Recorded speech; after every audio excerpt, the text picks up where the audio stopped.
All right, good evening, ladies and gentlemen. A very momentous evening for us this evening. It's my pleasure to call to order the Newark City Council meeting for January 22. I've asked Bill Fitz, his grandchildren, if they would come up and lead us in the Pledge of Allegiance. Please stand.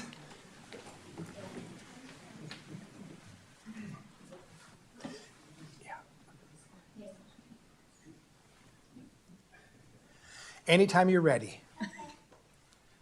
Pledge allegiance to the flag of the United States of America and to the republic for which it stands, one nation, under God, indivisible, with liberty and justice for all. Play ball. Wow! That was good.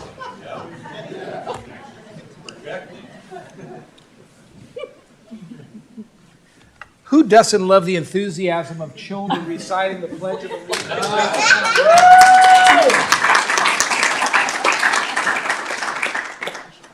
And these will be memories that Mom and Dad will be able to show them 20, 30 years from now. Remember when the mayor asked you? And by the way, he was a great mayor. Probably. It's a very special occasion. It's not often. We have some real heavyweights here in the audience tonight, and I certainly will introduce them at the moment when they come forward. But I want to do something a little bit out of the ordinary. We had the opportunity as a city council to recognize Debbie Rodriguez, who served as the executive of Viola Blythe for many years, worked for Viola Blythe for 37, 38 years. I heard different dates on that. But we recognized her at a retirement party for her just recently, and the council were there. The council issued her a commendation, and I felt, her contributions and her family's contributions to the city of Newark and those that are in need of services, whether it be food, clothing, or just simply someone to talk to about issues that they're struggling with. It started with her mother, Viola Blythe. I didn't get a chance to know Viola Blythe, but if Debbie is any indication of what Viola was like in terms of her service to our community, we continue to applaud her and her efforts. So in that same vein, Debbie took the helm and took charge of Viola Blythe, and I wanted to take a moment to recognize her at a council meeting. And so I'm going to ask Debbie to come on up, if she would, please.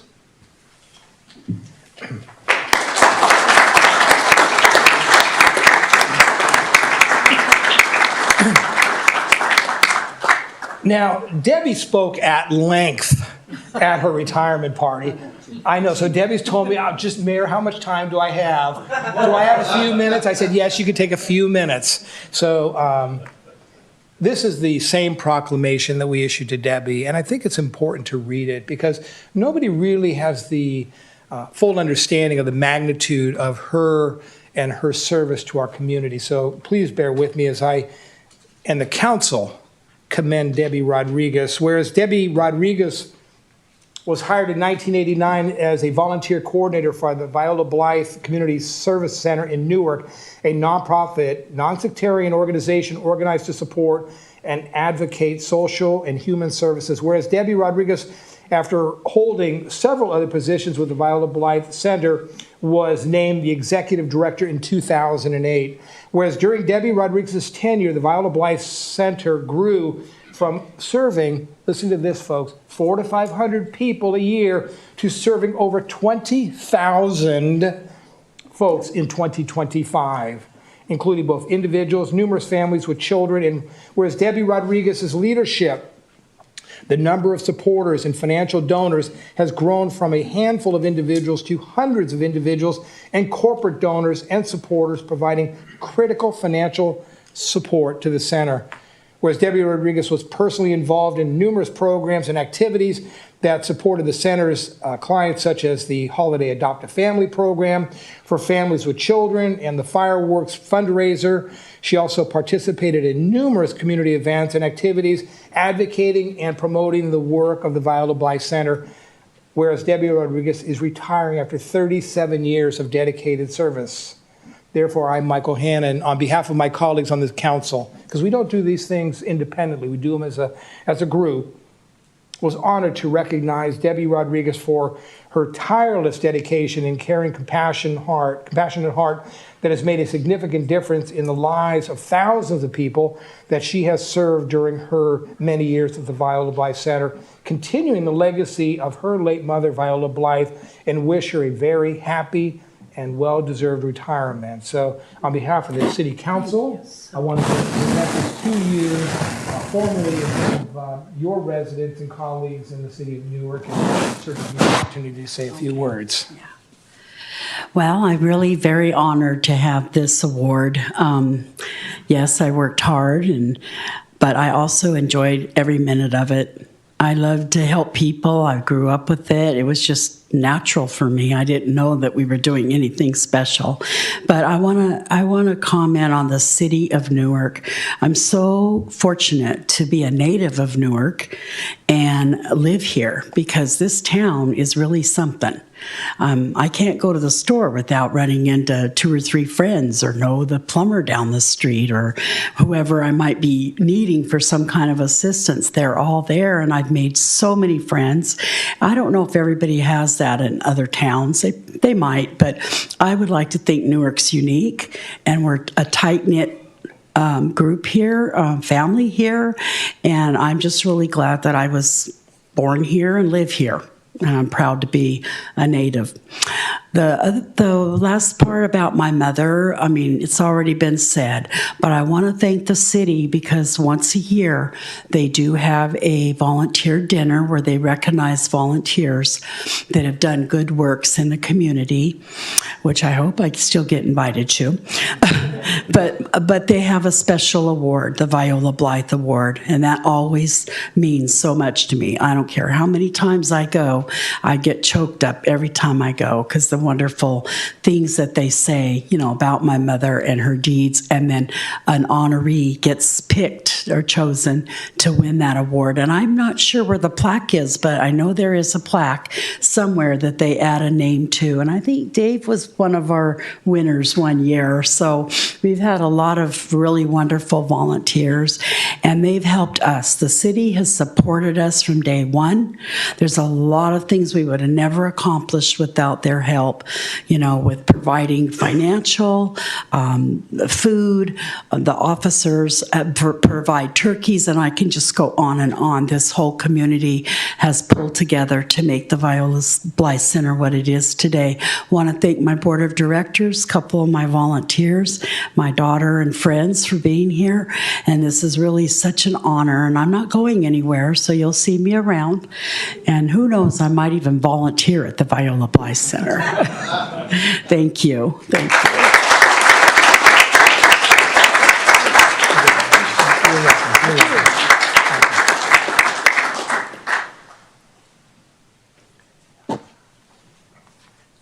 It wasn't a phrase that was adopted by me, but when we talk about the Newark Way and you start looking at people in our community that exemplify what the Newark Way looks like, Debbie Rodriguez, Viola Blythe, those would certainly be 2 members of the community that would be listed under that heading. So we congratulate them. Boy, we have some real heavy hitters here tonight. Ladies and gentlemen, it is my great pleasure to introduce our former mayor of 33 years, Mr. David Smith. Mr. Smith, please come forward.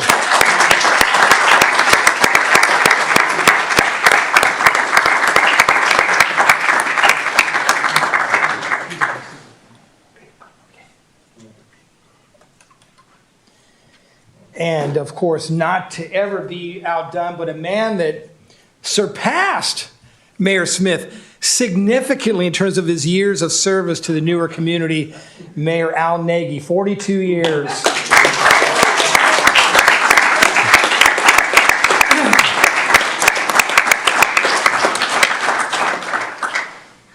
You gentlemen can have a seat, because you know me, I'm going to talk for just a moment. It's so funny to see Mayor Nagy here and to be able to celebrate Bill Fitz, because for those of you that have been around a while, you've heard me describe that, I applied to the Planning Commission once and was not appointed by Mayor Nagy. I'll continue. I'm going to continue to remind you of that, by the way. But Bill was walking in with me tonight, and he said, Mayor, you continue to tell that story, but truth be told, I called Mayor Nagy after your second interview, and I said, look, he's going to continue to come back. He's going to continue to apply. So you can either appoint him now or suffer through multiple interviews with this man. So I was fortunate to get Mayor Nagy's appointment the second time around and have the opportunity to serve with Bill Fitz.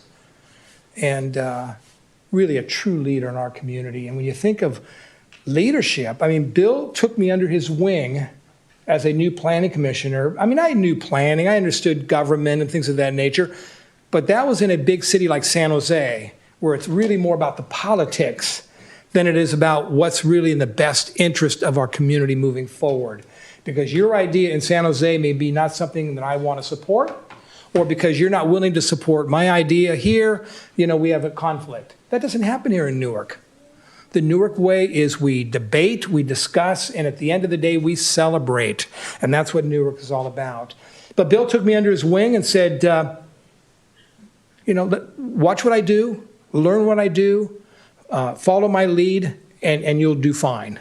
And under your leadership, Bill, I was able to hopefully reach those attributes and be successful on the Planning Commission.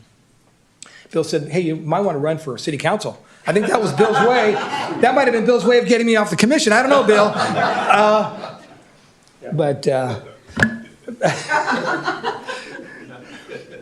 What a great leader and a great family man. And Bill, why don't you come on up and stand next to me as I read this proclamation and present it to you. And I know my former colleagues on the former mayors are going to want to make comment.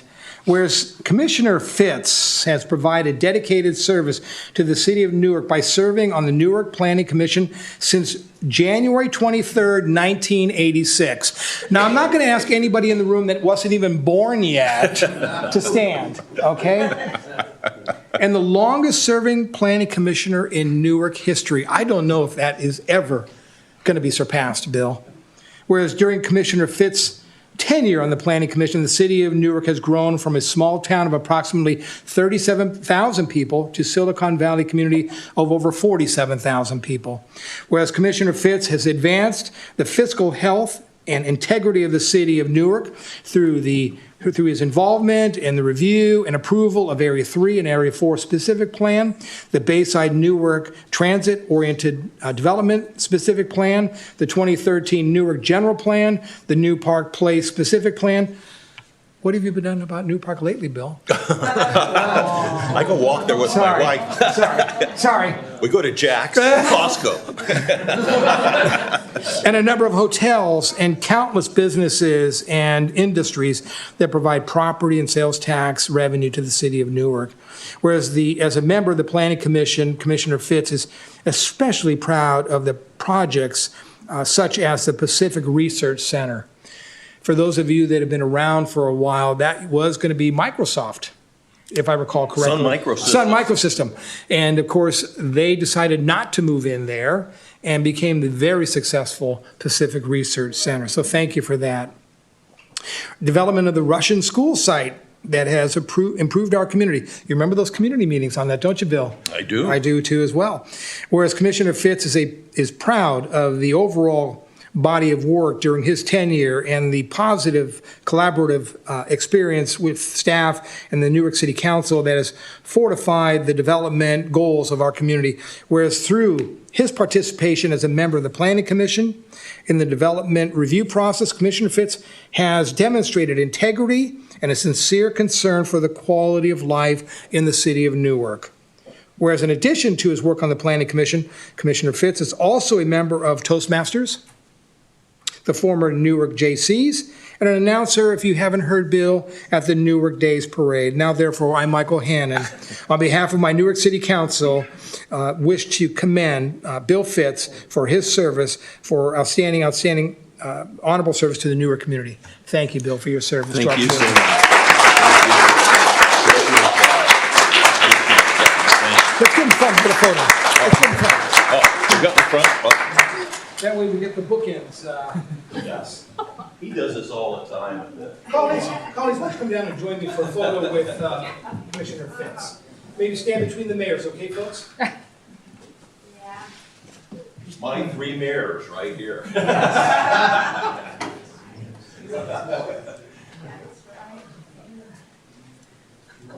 I think you're good. No, I think you're good there. Yeah. Put your hands right here. Yeah, I think we're good.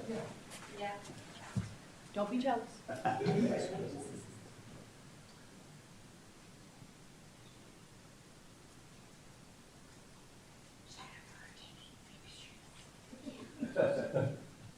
There's gonna be more. Now the pro comes in. There we go. All right. 1, 2, 3. Love it. Maybe one more. 1, 2, 3. Perfect. Good. Bill, I'm going to have our mayors say a few words. I'll start with Mayor Smith. You good? Yes. I'll stay up here, I guess, huh? Yeah. Have a chair over here, my friend. Stay with me. Hey, stay with there.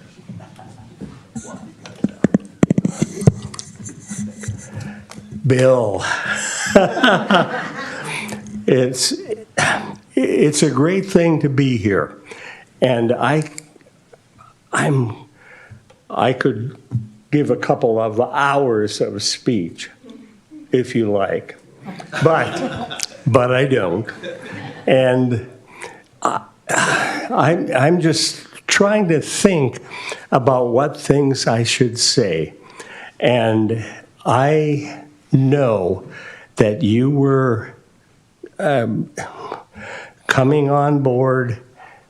You never guessed being city for 40 years, and I never guessed, and he never guessed. He's been over 40 years, and it's just like. We grabbed each other and we had each other and we had fun with each other. And I think that's the most important. And you got your wife here and grandkids and daughter and son-in-law and boy, everything is really, really great. So I hope, I didn't know, but how long do you plan on staying on board? I have 2 years left on my term. Okay, 27. okay, 2 years left on your term. And you might apply for another term. Do you think you should do so? Yeah, I think you should do so. And I'll let Mayor Nagy get up here, but all the best to you and your family. And right.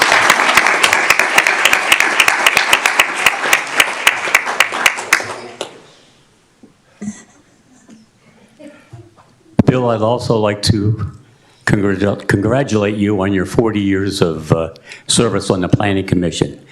Newark today is, I think, reflective of the many good decisions that you've made over those 40 years. And I know that it doesn't come as easily to do that, and the time that you have to put into it, the commitment you have to put into it. But you also have to thank your wife, Barbara, and your daughter, Jennifer, for standing by you all that time and allowing you, if I will, to do the job that you've done on this Planning Commission. There's a lot more to Bill than just the Planning Commission, though. Bill is a committed volunteer in the community of Newark. And, in Newark, we really do like our volunteers. And, Bill has spent many, many years in a volunteer capacity on many different levels. And it's kind of reflective of, Bill, the last line in the J.C. Creed, which says that service to humanity is the best work of life. And I think that your service to your community, to humanity, it really epitomizes that. So again, thank you for all your service to us and to the community of Newark. Thank you.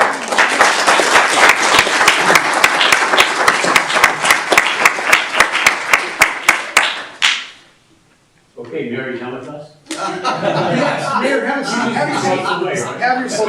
Have your seat, my friend. Because I don't know how long Bill's going to chit-chat. But before Bill does talk, I want to take one moment, Bill, if I may, to introduce colleagues on the Planning Commission. Lori Bogasich. Lori, please stand and be recognized.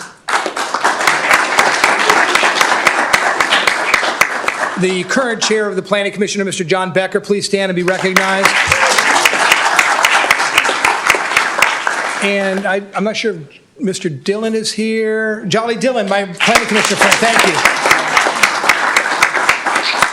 Thank you for your service to our community. Mr. Fitz, you have the microphone, my friend. Well, thank you so much. My pleasure, my friend. Good.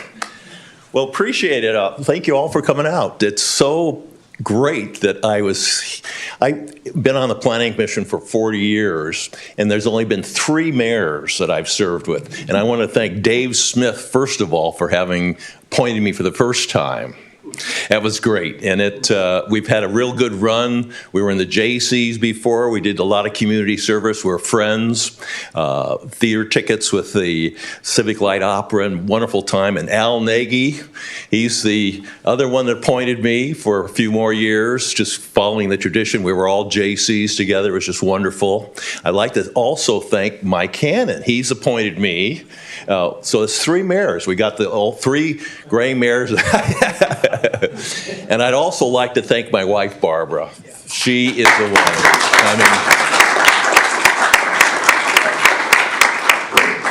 Anyone that knows about city government and planning commissions and councils, a lot of time away, a lot of evenings, late evenings, and sometimes I'm not even there when I'm there because you're working on things, and so it's just been, and it's so great to see you out. And my daughter and my grandchildren and my son-in-law over there, SRI. He works at the Livermore Lab now, and he served on the Bicycle Pedestrian Committee in the city of Newark, helped do that, and there's still more work to be done over there, I believe. So I just don't want to talk too long, but everyone that's here is just great. Friend of mine, fellow Toastmaster, Ed Moore, Reverend Ed Moore, just a wonderful community service person. He married my daughter. That was so. Her husband didn't like that, but. And Joe Ramos is also a fellow Toastmaster. He comes from Hayward, and he served on the Hayward City Council. He's been a Toastmaster friend of mine for a long time. But I just wanted to, I feel blessed that this city is different from any other city that you might want to know. And somehow I know that. Well, from time to time we do attend these planning conferences for the League of California Cities all over the state of California. And I love going to those things. And you sit there and you just sit across the table from some of these other planning commissions. I'd like to, this is a test that I'd say. Well, how you guys do in the planning commission? How long do your meetings go? Well, after midnight. They're after midnight. We have foreign policy and things like that. And we sit here, I mean, one of the things we do, and we've trained, I think probably Dave Smith started it all. He says there's no I in the word team. And what we do is we do our homework before our meetings. We do the research and talk with the staff to find out what's going on, have our discussions, and then make a decision. And it's, as you say, it's a celebration. And sometimes it takes a little longer than that, but they're brief to the point, and it's very professional. And I don't think you see that too many jurisdictions. And by doing that with the strong leadership of mayors, we get the best staff. The staff comes here from all parts of the country, Berkeley, Menlo Park, all places. And we're just blessed to have the best of the best here, and they like that working environment. So as I will wrap this up. I thank you all for coming. It's been a wonderful ride, and I've got 2 more years left on my term, and I'll talk with the mayor about applying later. That'll do it. Thank you so much.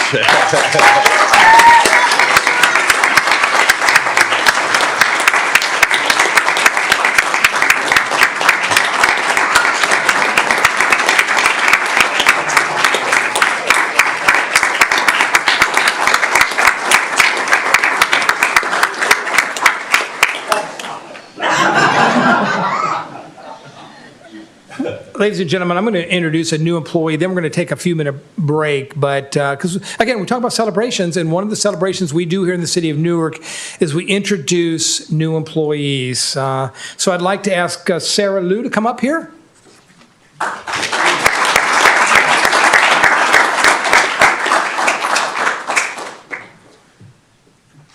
Sarah was telling me as I was walking in to City Hall tonight, 40 years on the Planning Commission, that's nothing. I'm going to put in at least 40 years working here in the city of Newark. So we're appreciative of that. No, Sarah Lou graduated from San Jose State University and spent 4.5 years working at an architectural firm where she specialized in office and laboratory projects.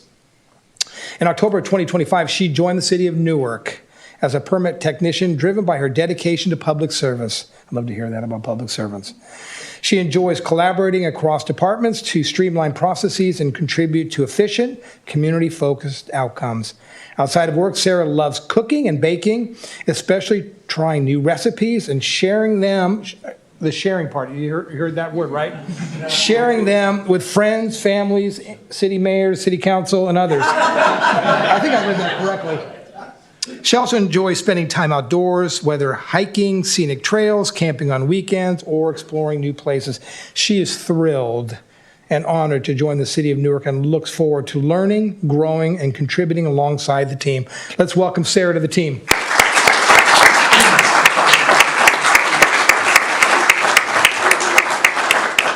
All right, ladies and gentlemen, we're going to take a 5-minute break.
And that's one of the reasons I'm really proud of the city of Newark. We take the time to do that.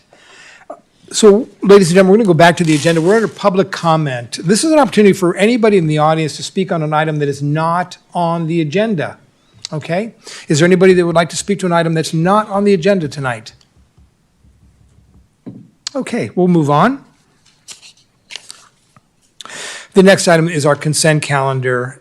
These are typically considered routine items. You know, the council members, staff, the public may pull any item off the consent calendar if they so wish to do so. I'm going to go ahead and read the consent calendar. That way, if you want to pull something, you'll know which item to identify. So the consent calendar consists of the following, and please bear with me. There are 8 items. One is the approval of the January 8, 2026 City Council meeting minutes. 2 is waive further reading and adopt an ordinance amending Section 1718-030 of the Newark Municipal Code and adding Chapter 1727 to the Newark Municipal Code to update the Newark's affordable housing program and affordable housing requirements. 3, waive further reading and adopt an ordinance adding Chapter 5.45 of the Newark Municipal Code and adding Chapter 5.50 to the Newark Municipal Code to establish rent review and residential landlord and tenant relations requirements. 4, adopt a resolution approving the acceptance of state general fund grant funds for Jerry Raber Ash Street Park, updated playground and park furnishings, CIP number 1407, approving the project information form and appointing the city manager or his designee to execute the documents as necessary to effectuate utilization of the grant.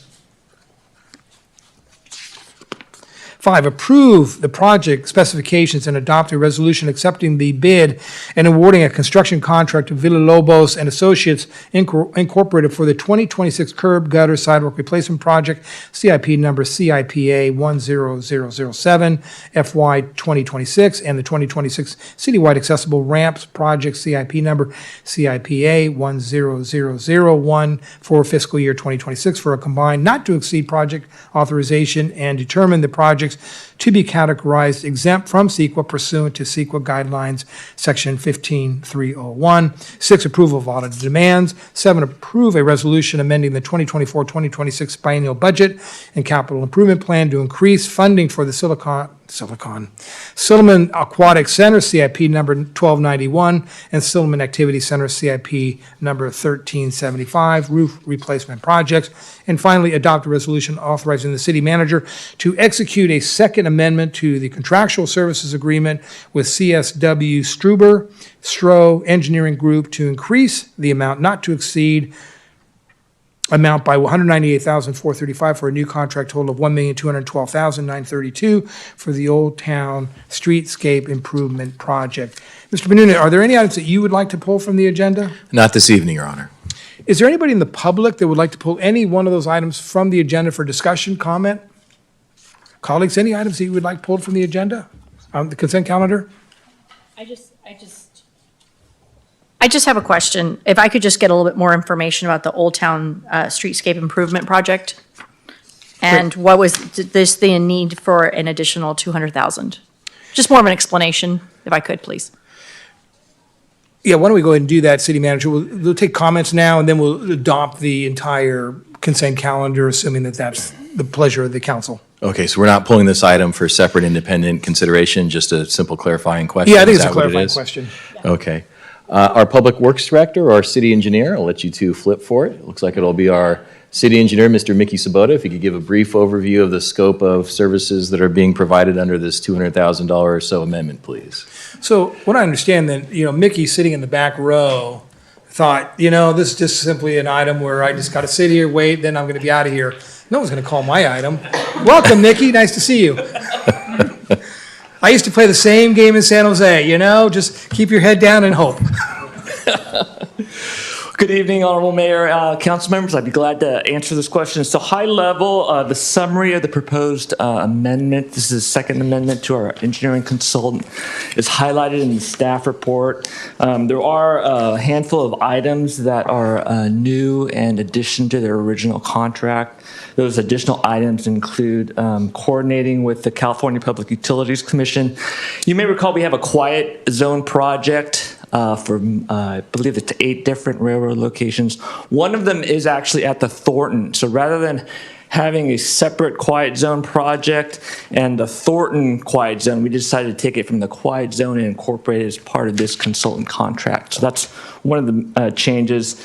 Cultural resources support. This project is going through extensive NEPA, National Environmental Policy Act review as part of the federal requirements for this project, and there are some very stringent and laborious reviews required for this. You don't think so, but there are some historic buildings and other things that are required for this project. There are additional traffic studies that are needed. That's the third.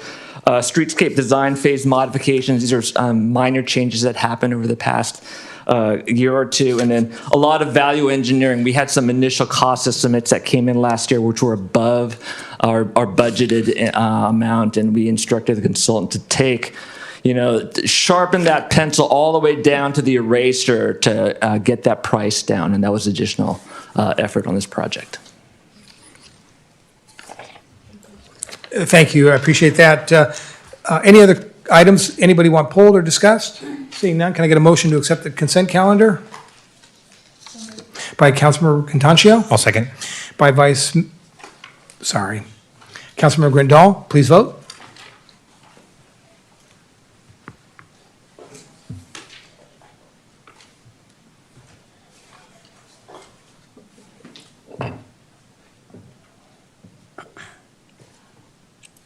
And that passes unanimously 5-0.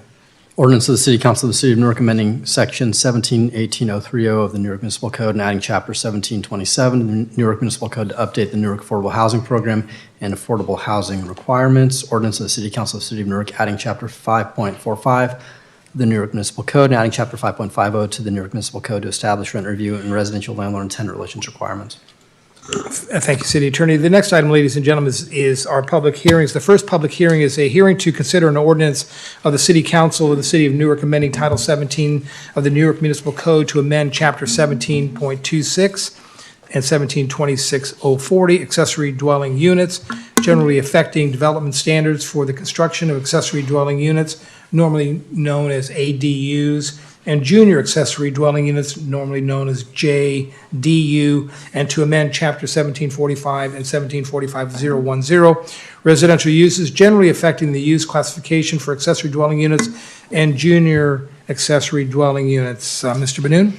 Yes, good evening, Your Honor, and members of the council. This is a public hearing to consider staff's recommendation to make certain text amendments to the city's zoning code. This would accomplish 2 primary objectives. First, this would update our ADU ordinance so that it complies with state law. And second, it would provide some incentives for redevelopment of ADUs in order to implement the housing element, which was approved back in 2023. For tonight's presentation, we have Associate Planner, Mr. Joseph Balakbot, who will provide the presentation to the council. Mr. Balakbot? Thank you. Thank you, Honorable Mayor and City Council members. My name is Joseph Balakbad. I'm the Associate Planner for the Community Development Department. And the item you'll be hearing tonight is a public hearing to consider a zoning text amendment to the accessory dwelling unit ordinance. For tonight's agenda, I will start off with introductions, then provide an overview of this item, explain what accessory dwelling units are and junior accessory dwelling units, discuss the progression of accessory dwelling units in California and in Newark, provide a high-level overview of the proposed zoning text amendment, briefly summarize the California Environmental Quality Act exemption, provide the staff recommendations, and finally going over any questions you may have. So joining me this evening, we have the Community Development Director, Stephen Turner, the Deputy Community Development Director, Art Interiano, and the Housing Policy Program Manager, Michael Colum. We did team up with Urban Planning Partners as our consultant, and we have Curtis Banks as the Associate Principal, who is here with us this evening. We also have Hannah Chan Smythe, the Associate Planner, but she is not here with us. Before we get to the next slides, just a quick note on a few acronyms that I'll be using throughout my presentation. I'll use NMC, which stands for Newark Municipal Code, ADU, which stands for Accessory Dwelling Unit, JADU, which stands for Junior Accessory Dwelling Unit, and CEQA, which stands for California Environmental Quality Act. The proposed zoning text amendment would amend the city's current ADU and JDU regulations outlined in NMC section 17.26.040 and the current use classification outlined in NMC section 17.45.010. The last time we did an amendment was back in February 2021. So what's the purpose? Why are we doing this? Well, for starters, it's to bring the city's ADU and JDU regulations into compliance with the recent changes in state law. It's also to update the city's use classification description for ADUs and JDUs to be consistent with how the state describes them. Furthermore, it's to provide incentives for the development of ADUs, to implement the housing element, and to provide more homes to more people. And lastly, our current ADU code can be complicated and difficult to understand at times. So we've taken the effort to simplify the zoning code text so that Newark residents can understand what it takes to build an ADU on their property. Next, I'll be explaining what ADUs are. An ADU is an additional residential unit that is accessory to a primary dwelling and has complete independent living facilities such as a kitchen, a bathroom, and a place to sleep. ADUs can come in a variety of forms, such as a detached ADU, which is a separate detached unit from the main residence, an attached ADU, which is a unit that is physically attached to the main residence, and a conversion ADU, which is an interior conversion of an area within the main residence and, in some cases, an existing accessory structure, such as a detached garage or shed. Typical conversion ADUs include converting a garage into a living unit. Out of those types of ADUs, a detached ADU is the most common request we get in the city. A JDU is very similar to an ADU. The difference is that a JDU is a smaller residential unit that is 500 square feet or less and contained entirely within a single family dwelling. So ADUs have been California's housing success story since major state legislation took effect in 2016. A series of gradual reforms year after year have kept the momentum, growing from 8,758 ADUs permitted in 2018 and 28,547 in 2022. In fact, the California Department of Housing and Community Development, known as HCD, just reported that over 30,200 ADUs were permitted statewide in 2024, a record high. Part of why ADUs have been so successful is that they are significantly cheaper to build than any other housing types, which is particularly important in our current economy. A UC Berkeley study found that the average cost to build an ADU was $150,000 compared to $480,000 for a subsidized unit in a multifamily building. It's no surprise that we've seen the number of ADU applications and permits continue to increase. ADUs offer an affordable and more accessible housing option in more expensive areas, serving an important need for people. Newark is part of that ADU success story. Newark homeowners have shown an increased appetite for ADUs in recent years. In 2023, the city issued building permits for 9 ADUs, 2024, 29 ADUs, and as of November 2025, 36 ADUs. ADUs play an essential part of Newark's housing supply that's affordable for people, and homeowners clearly see their value. The city's housing element highlights ADUs as a part of the city's strategy to meet the 6-cycle regional housing needs allocation, known as RHNA, of 1,874 units. ADUs are counted towards RHNA. The housing element describes ADUs as an important source of affordable housing that is valuable in helping the city meet its housing goals. ADUs provide housing opportunities to moderate and lower income households and provide benefits to homeowners, such as extra income or opportunities for multi-generational or extended family households. The housing element outlines policies and programs related to ADUs that include, see on the screen, Policy H2.2, Program H2.2, and Program H3.5.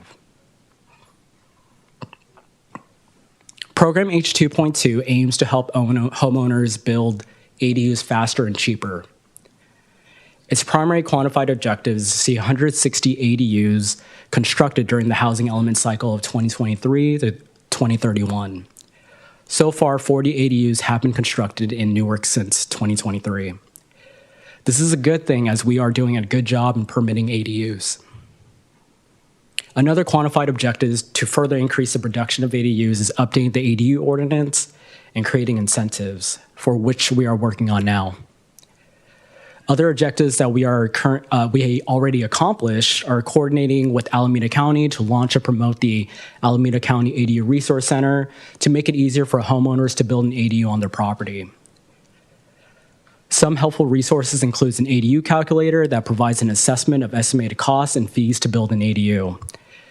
The other is to create and maintain a pre-approved ADU program. And that program helps streamline the permitting process for detached ADUs by providing ready-made pre-approved plans for homeowners to use to accelerate housing development. As of now, the city has not yet adopted any pre-approved plans, but we are currently accepting application for consideration. Program H3.5, among other quantified objectives, includes removing parking requirements for ADUs. Staff anticipates that ADU production in Newark will continue to grow once the ADU ordinance is passed, is updated and incentives are fully implemented. Now I'll be going over the proposed ADU zoning text amendment. As mentioned, the proposed zoning text amendment is designed to bring the city's ADU and JD regulations into compliance with state law and implement the city's housing element. The proposed amendment would repeal and replace the city's current ADU and JD regulations. Additionally, the proposed amendment would amend the current use classification for ADUs to update description of ADUs and to include the description of JDUs. As we developed the draft ADU ordinance, we used the HCD ADU handbook as a guide to ensure compliance with the applicable ADU requirements. We also conducted outreach with planning staff from other jurisdictions such as Redwood City, Berkeley, and Walnut Creek to learn about their incentive programs for ADUs. We also considered the concerns regarding privacy impacts, scale, and compatibility of ADUs with neighborhood character. And we created incentives that encourage ADU development. The incentives exceed the minimum state requirements, which makes it more attractive to build an ADU in Newark. The next set of slides provide a high-level overview of the proposed changes to the draft ADU ordinance. Please note that I won't be going over all the changes in the staff report. However, if there are changes that you want to discuss, please just let me know. So I'll begin with going over the changes we made for compliance with state law. So for the public watching this presentation, this and the next couple of slides are set up by having the state law information on the left side and the proposed amendment information on the right. So the first change is the use classification for ADUs. State law provides a definition for an ADU and JDU, and what the proposed amendment does is revise the use classification for ADUs to be consistent with the state's ADU definition and to include a definition of the JDU. For this change, state law allows the creation of state-exempt ADUs, which are a conversion ADU, a detached ADU, and a JDU. These type of ADUs follow a set of specific standards to qualify as a state-exempt ADU.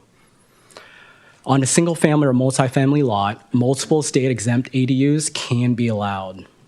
They are not subject to Planning Commission and City Council approval, and no additional local or state standards such as lot coverage, front setbacks, and design standards may be applied to state-exempt ADUs. For the proposed amendment, we simply incorporated the state-exempt ADU requirements. The state-exempt ADU requirements is broken up between single-family lots, proposed multifamily lots, and existing multifamily lots. So to explain that in detail, for a lot with a single-family dwelling, the following types of ADUs are allowed. You can have one conversion ADU, one JDU, and one detached ADU for a total of 3 ADUs on the property. Again, these types of ADUs must follow a set of specific standards to qualify as a state-exempt ADU. Such as the detached ADU, the specific standards include being up to 800 square feet, meeting the 4-foot side and rear setbacks, and meeting the applicable height limits. For a lot with a proposed multifamily dwelling, in other words, a new multifamily project, you're allowed 2 detached ADUs. For a lot with an existing multifamily dwelling, you're allowed conversion ADUs and detached ADUs. The total number of conversion ADUs is based off a formula, which is up to 25% of the number of existing units on the multifamily dwelling, but no less than 1 conversion ADU. For example, an existing 12-unit apartment complex could have 3 conversion ADUs. As for the detached ADUs, you can have up to 8 detached ADUs, but not to exceed the number of existing units on the lot. These detached ADUs can be laid out in many ways. Someone could propose 8 individual standalone ADUs, as you see on the screen, or have 4 separate buildings with 2 ADUs stacked on top of each other. So that's what state exempt ADUs are. Now you may be asking, well, what's a non-state exempt ADU? A non-state exempt ADU is basically either an attached ADU, regardless of the size, and a detached ADU that's greater than 800 square feet. So I'll pause here for now. I know that was a lot of information, especially about state exempt ADUs. If there's any questions, more than happy to answer. Otherwise, I'll move on to the next change.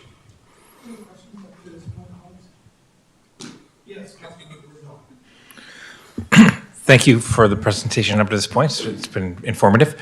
You mentioned early in the presentation that the changes would affect the parking requirements. Is that up to what's required by the state, or are we adding additional exemptions to parking requirements as a part of our code? Well, the state requires parking, but you can be waived from parking requirements if you meet certain qualifications, like within a half mile of a bus stop. We do have our housing element, and one of the programs specifies reducing or eliminating parking requirements for ADUs. And for us, since we have a certified housing element, we would have to implement those programs.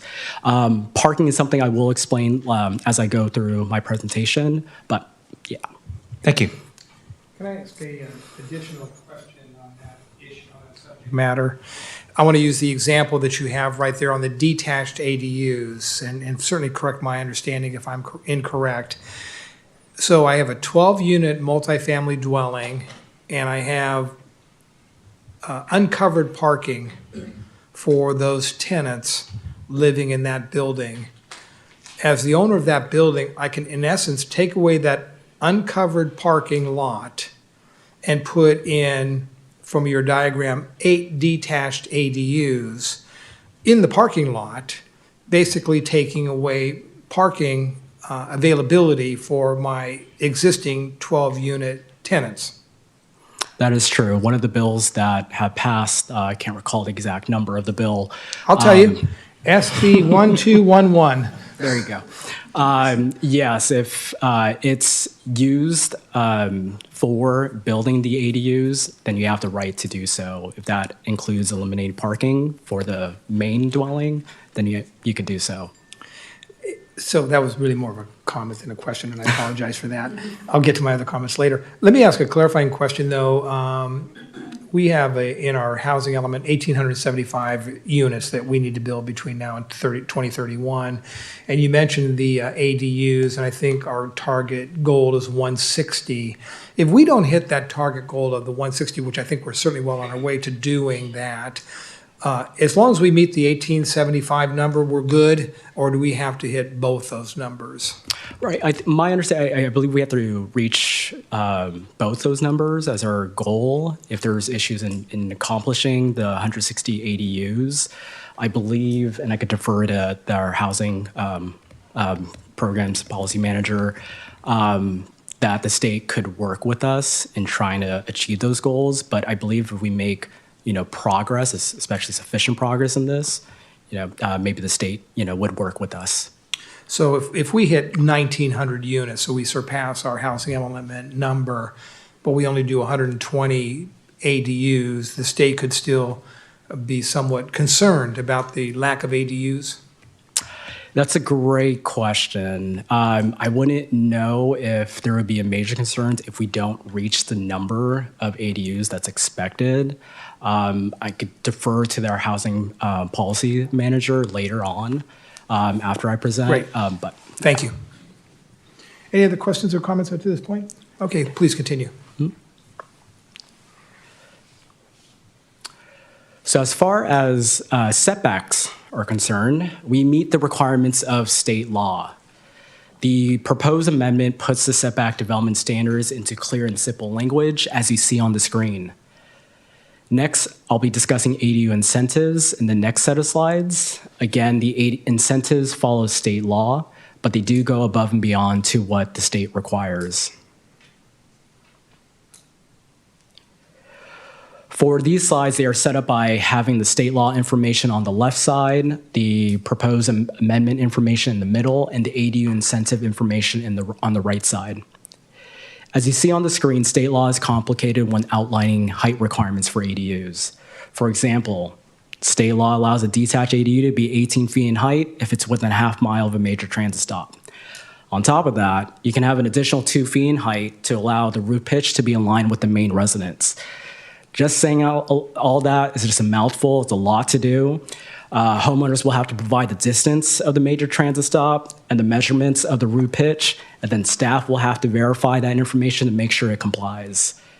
So instead of doing all that, the proposed amendment does is simplify and streamlines the height requirements.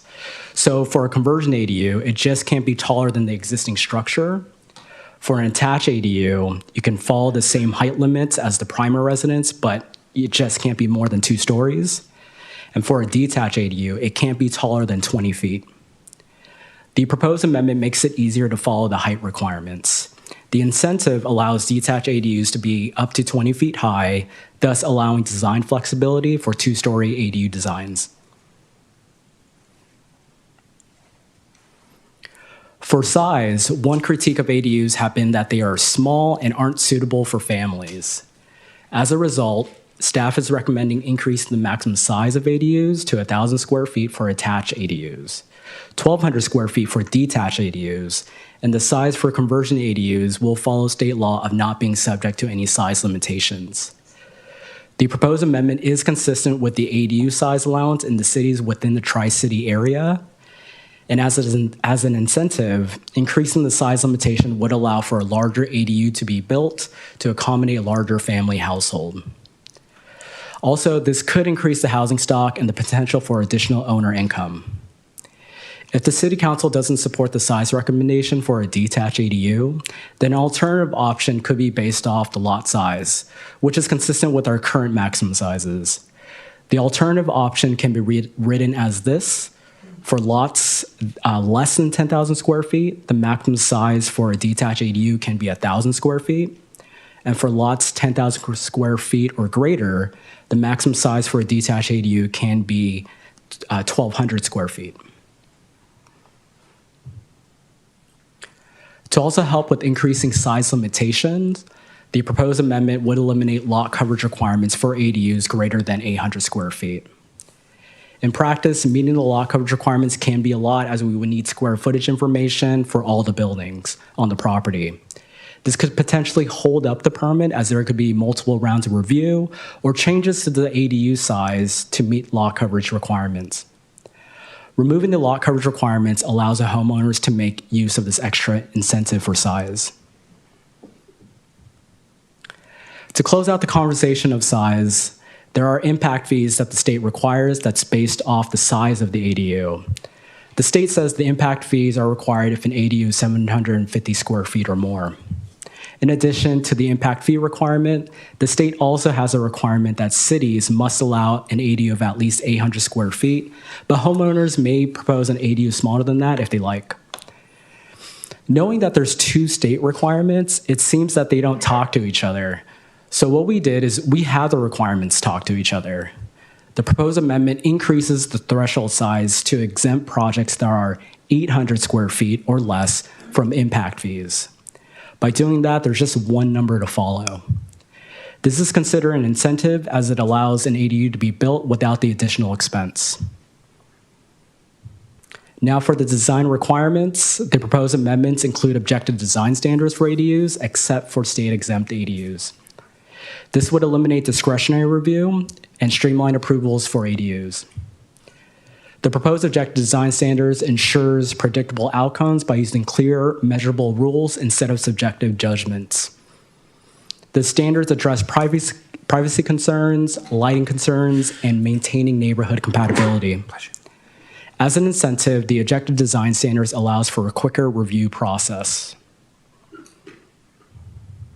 For parking, the proposed amendment eliminates the parking requirements for ADUs. This would implement programs H2.2 and H3.5 from the housing element. If for some reason the homeowner chooses to include parking for the ADU, then our amendment outlines the option to provide a parking space. Removing parking simplifies the ADU parking standards, reduce construction costs, and minimize the amount of space needed to construct an ADU. And finally, the last incentive, which is about the permitted location for a JDU. In some cases, there are properties in the city that are considered non-conforming with regards to allowing a single-family residential use. The proposed amendment allows a JDU to be on a lot that has an existing and proposed single-family dwelling, regardless of the zoning district. Allowing this promotes ADU production to be easily constructed. So that was a lot. This and the next slide is just a recap of the incentives. So in total, we have 7 incentives, and those are for height, size, other development standards, such as removing the lot coverage requirements. We have an incentive for impact fees, design, which is creating objective design standards, and then parking, and lastly, the permitted location for a JDU.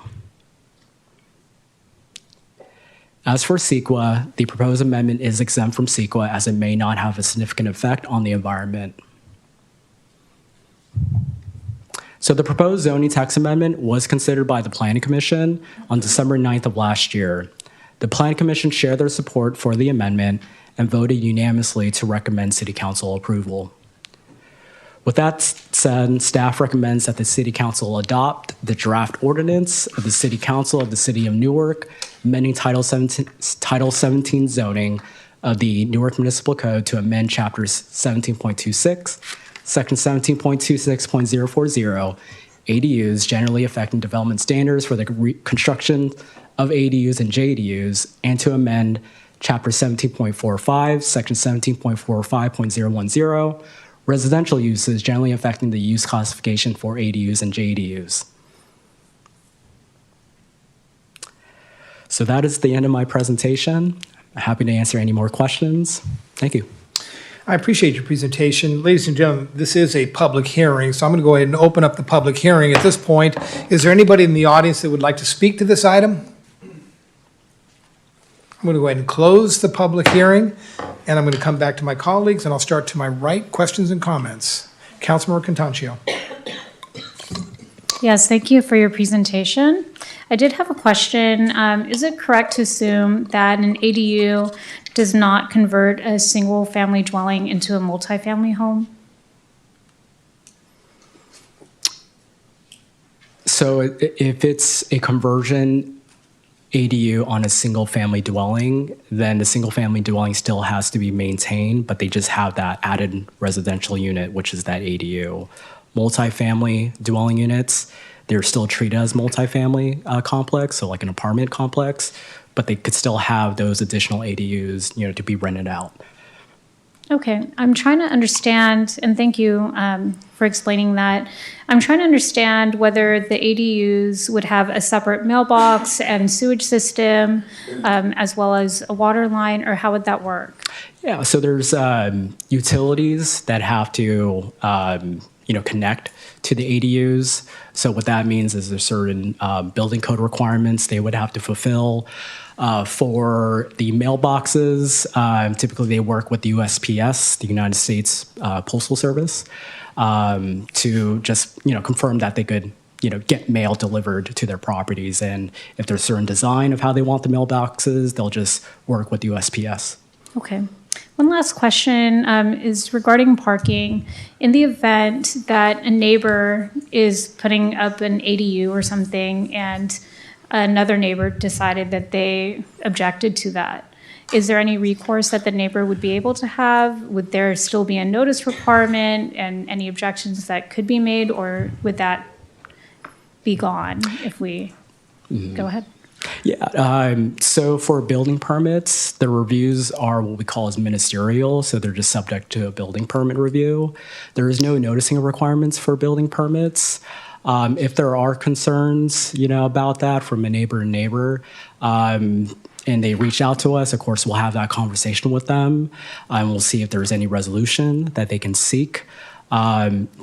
I would like to think that this may be a civil matter that it just has to be worked on with the neighbor and the property owner.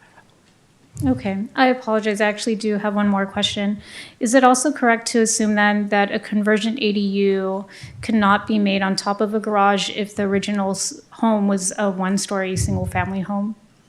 So if it's a conversion ADU that's going to be built in new space, so new walls are going to be put up, exterior walls, then that wouldn't be considered a conversion ADU. That would be considered an attached ADU. Conversion ADUs is conversion of existing space inside the home itself. They can do an addition, but they're only allowed a certain amount, which is 150 square feet. But for that 150 square feet addition, it's only meant for egress and ingress purpose, not to just get a bigger bedroom size. So they still have to qualify for the requirements of that, but that's what conversion ADUs are. Okay, thank you. Vice Mayor Jorgens? Yeah, I just want to thank you for the presentation. I'm really impressed. There's some, I think, thoughtful and creative policies to put forward some really good stuff for Newark. So thank you for the presentation. So I have two quick questions. If we could go back to slide 20, please. Couple of clicks there.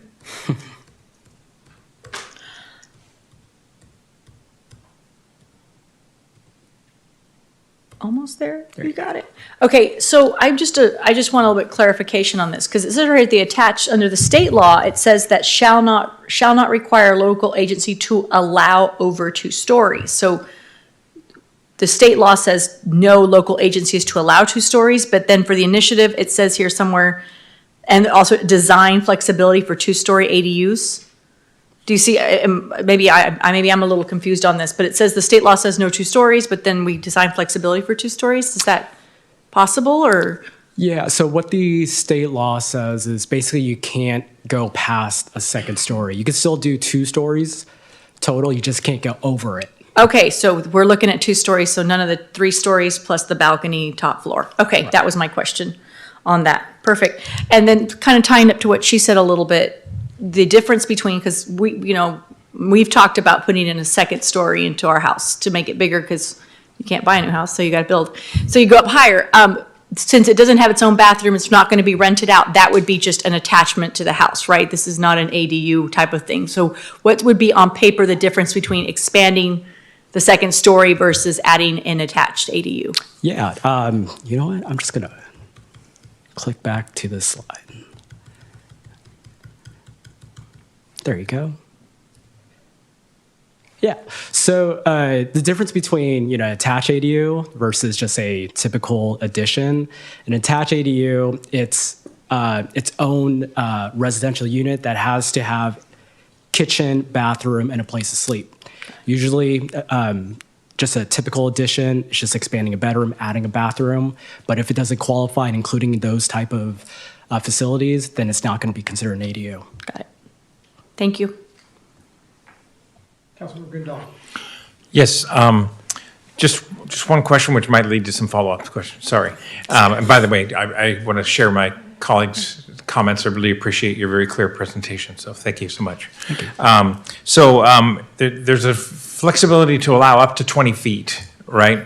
Now, trying to get a two-story unit into 20 feet means you don't have any kind of peaked roof. You don't have a roof. You don't have a roof line that matches the surrounding area. So, is there any allowance for staff to allow higher than 20 feet in order to have the architecture fit into the neighborhood, better. And what I'm getting at is, if you allow only 20 feet, you're going to have flat-topped buildings in neighborhoods that all have a peaked roof of some sort or another. So is there any design flexibility in that regard? Because I'd hate to box people into building ugly units, frankly. Right. So for design, this is where we have to be very cautious in what's the limitations and how far we can go with comments on design. So typically, as I mentioned, 800 square foot ADUs or less, it's ministerial where we can't really say much on designs. We could try to work with the homeowners or architect to see if they could have neighborhood compatibility with designs, but it would be very tough. But if there are ADUs that go past 800 square feet, then we can require design, and we do have objective design standards. So for attached ADUs, we want the materials, we want the roof pitch to be very consistent with how the main house is designed. Okay, so my next follow-up question, as I guessed it would be, is so are we required to make that additional 2 feet requirement? Could we instead recommend only the state required 18 feet in that circumstance? If we follow the 18 feet height limit, then there is that additional 2 feet that they can go up to match the main house roof pitch. So 18 plus 2 is 20 feet. So that's why we went into just allowing 20 feet height in total. Right, but that would be to allow it to match the existing pitch, which is kind of my goal here. So they wouldn't be able to build a flat top 20-foot building. They'd be limited to 18 feet if they weren't going to use that extra 2 feet to make a pitch happen, correct? Right, if they're following state law. But the state doesn't require us to allow that extra 2 feet. That's something staff's recommending, but it's not required by the state. Is that what I understand? Well, it is required by the state if they want to be consistent with the main home. And what the city is just recommending is, instead of, I'm just going to go to that slide, then I'll continue. So yeah, for detached ADUs, I mean, they could get the additional 2 feet to match the main home roof pitch. But again, with our height limitations, and this is just for detached ADUs that I'm referring to, you can go up to 20 feet tall.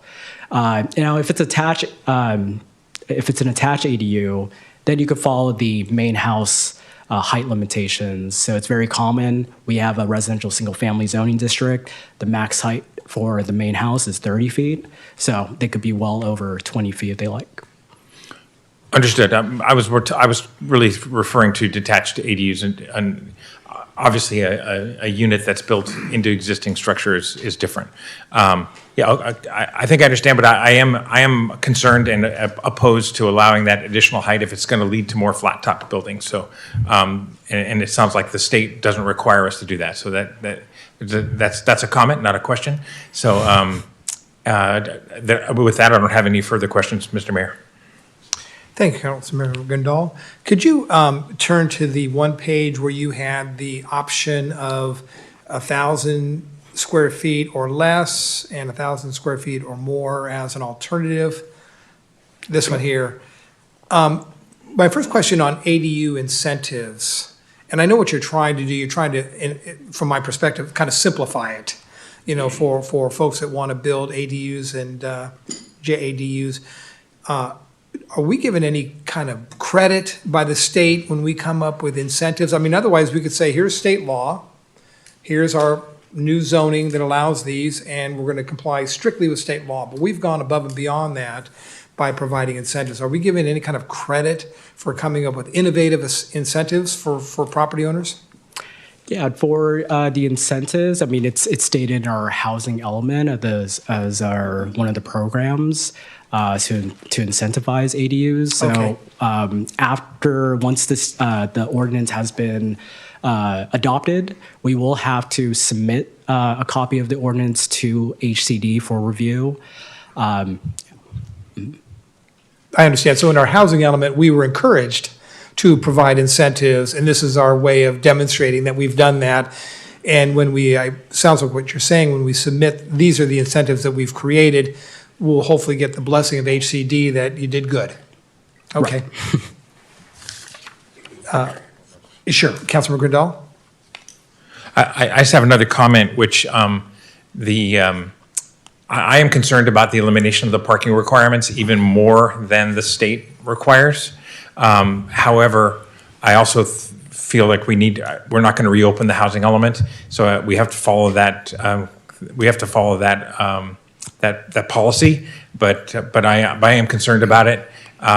So I just want to state I'm not going to vote against it. But I am concerned that we are going beyond the state's fairly onerous requirements already in that regard. But we also need to follow the housing element that was approved by previous council. So I just wanted to make that comment. Good comment.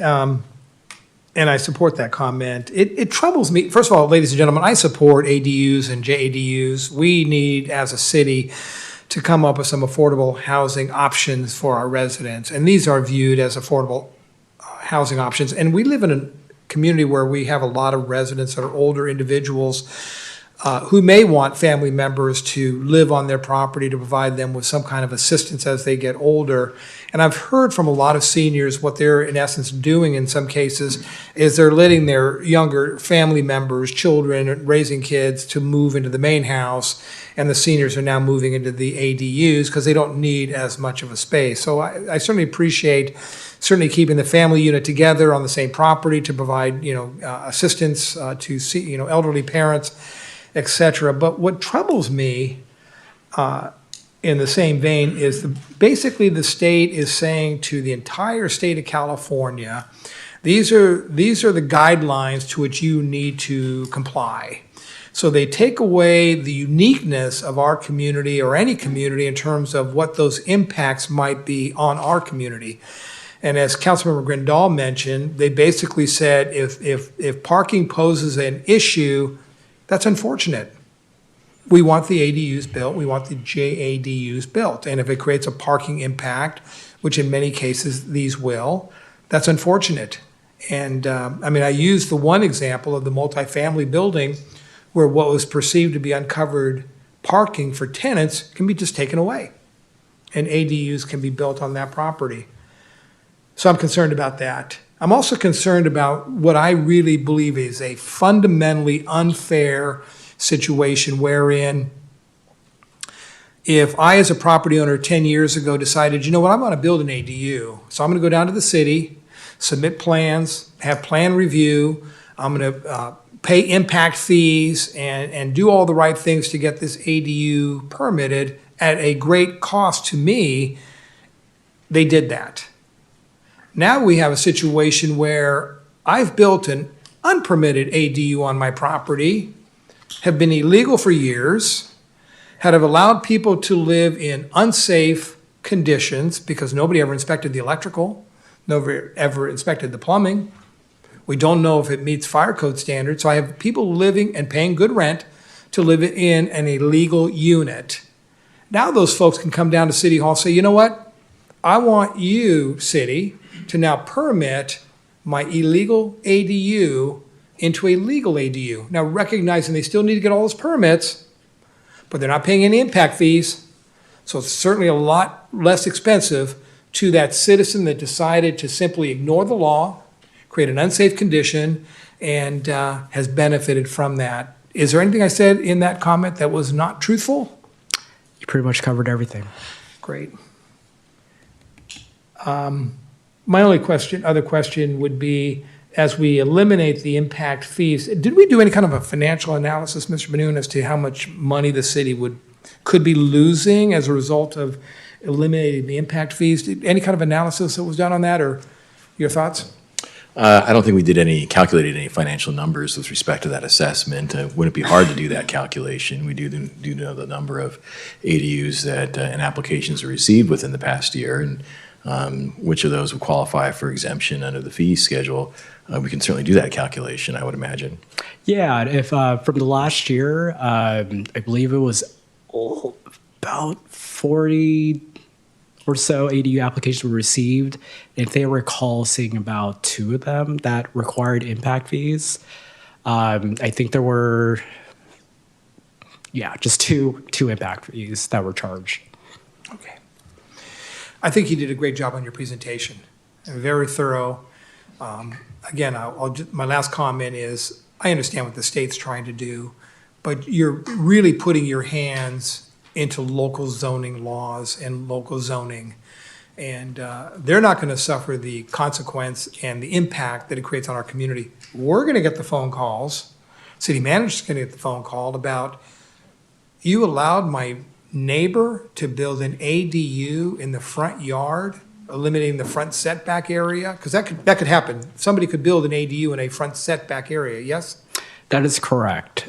So I've eliminated a front setback in some cases, and so city, why did you let this happen? And it's, it's so cowardly for us to say, well, it's not us, it's the state. But we can't do that. We have to say, these are the laws that have been adopted, and, we're trying to create additional housing units for residents, and we will learn to live with those consequences. So I just wish the state, and I recognize there's thousands of these things going up to the state, to the governor every year for a signature. I just wish they would do, in my opinion, a better job of reaching out to the local communities and getting feedback from us in terms of what are some of the impacts that this might create on your community, what are some of your concerns, and then take those seriously. Remember, all those folks up at the state level, senators and assembly member, at one point in time, most of them served in local government, so they understand impacts on local governments. And I just wish they would take into consideration some of these impacts, and but we're the ones that are going to implement it, and we're the ones that are going to have to live with it. So I support ADUs and the JADUs. I just wish there was more of an honest conversation between ourselves and the state on this issue. Any last comments? Councilman Grindal. Just when it's time to make a motion, I'd like to move that we move forward with this without the additional 2 feet as the incentive. If that, whether that can be made part of the motion or whether I make the motion, that's up to you, Mr. Mayor. Okay, so we have a motion by Councilman Grindal to accept staff's recommendation with the suggestion that we remove that 2-foot allowance as described in this, on this slide. I'll say that I would rather see a motion moved with staff's recommendation as presented. So if we're going to move forward, I would prefer to vote on that amendment separately, and then we can vote on the whole. What would you suggest? Should we take, Mr. Grindal made a motion. I think we should see if there's a second on that motion, and let's vote on that motion, and then if that doesn't pass for any reason, then come back to Vice Mayor Jorgen's suggestion. I just want to make sure that everybody understands your recommendation. Right now, what you're suggesting, if I understand correctly, is simply comply with what the state law currently outlines here. Am I correct in that assessment? Yes, that's correct. Okay. So we have a motion from Councilmember Grindal. Is there a second?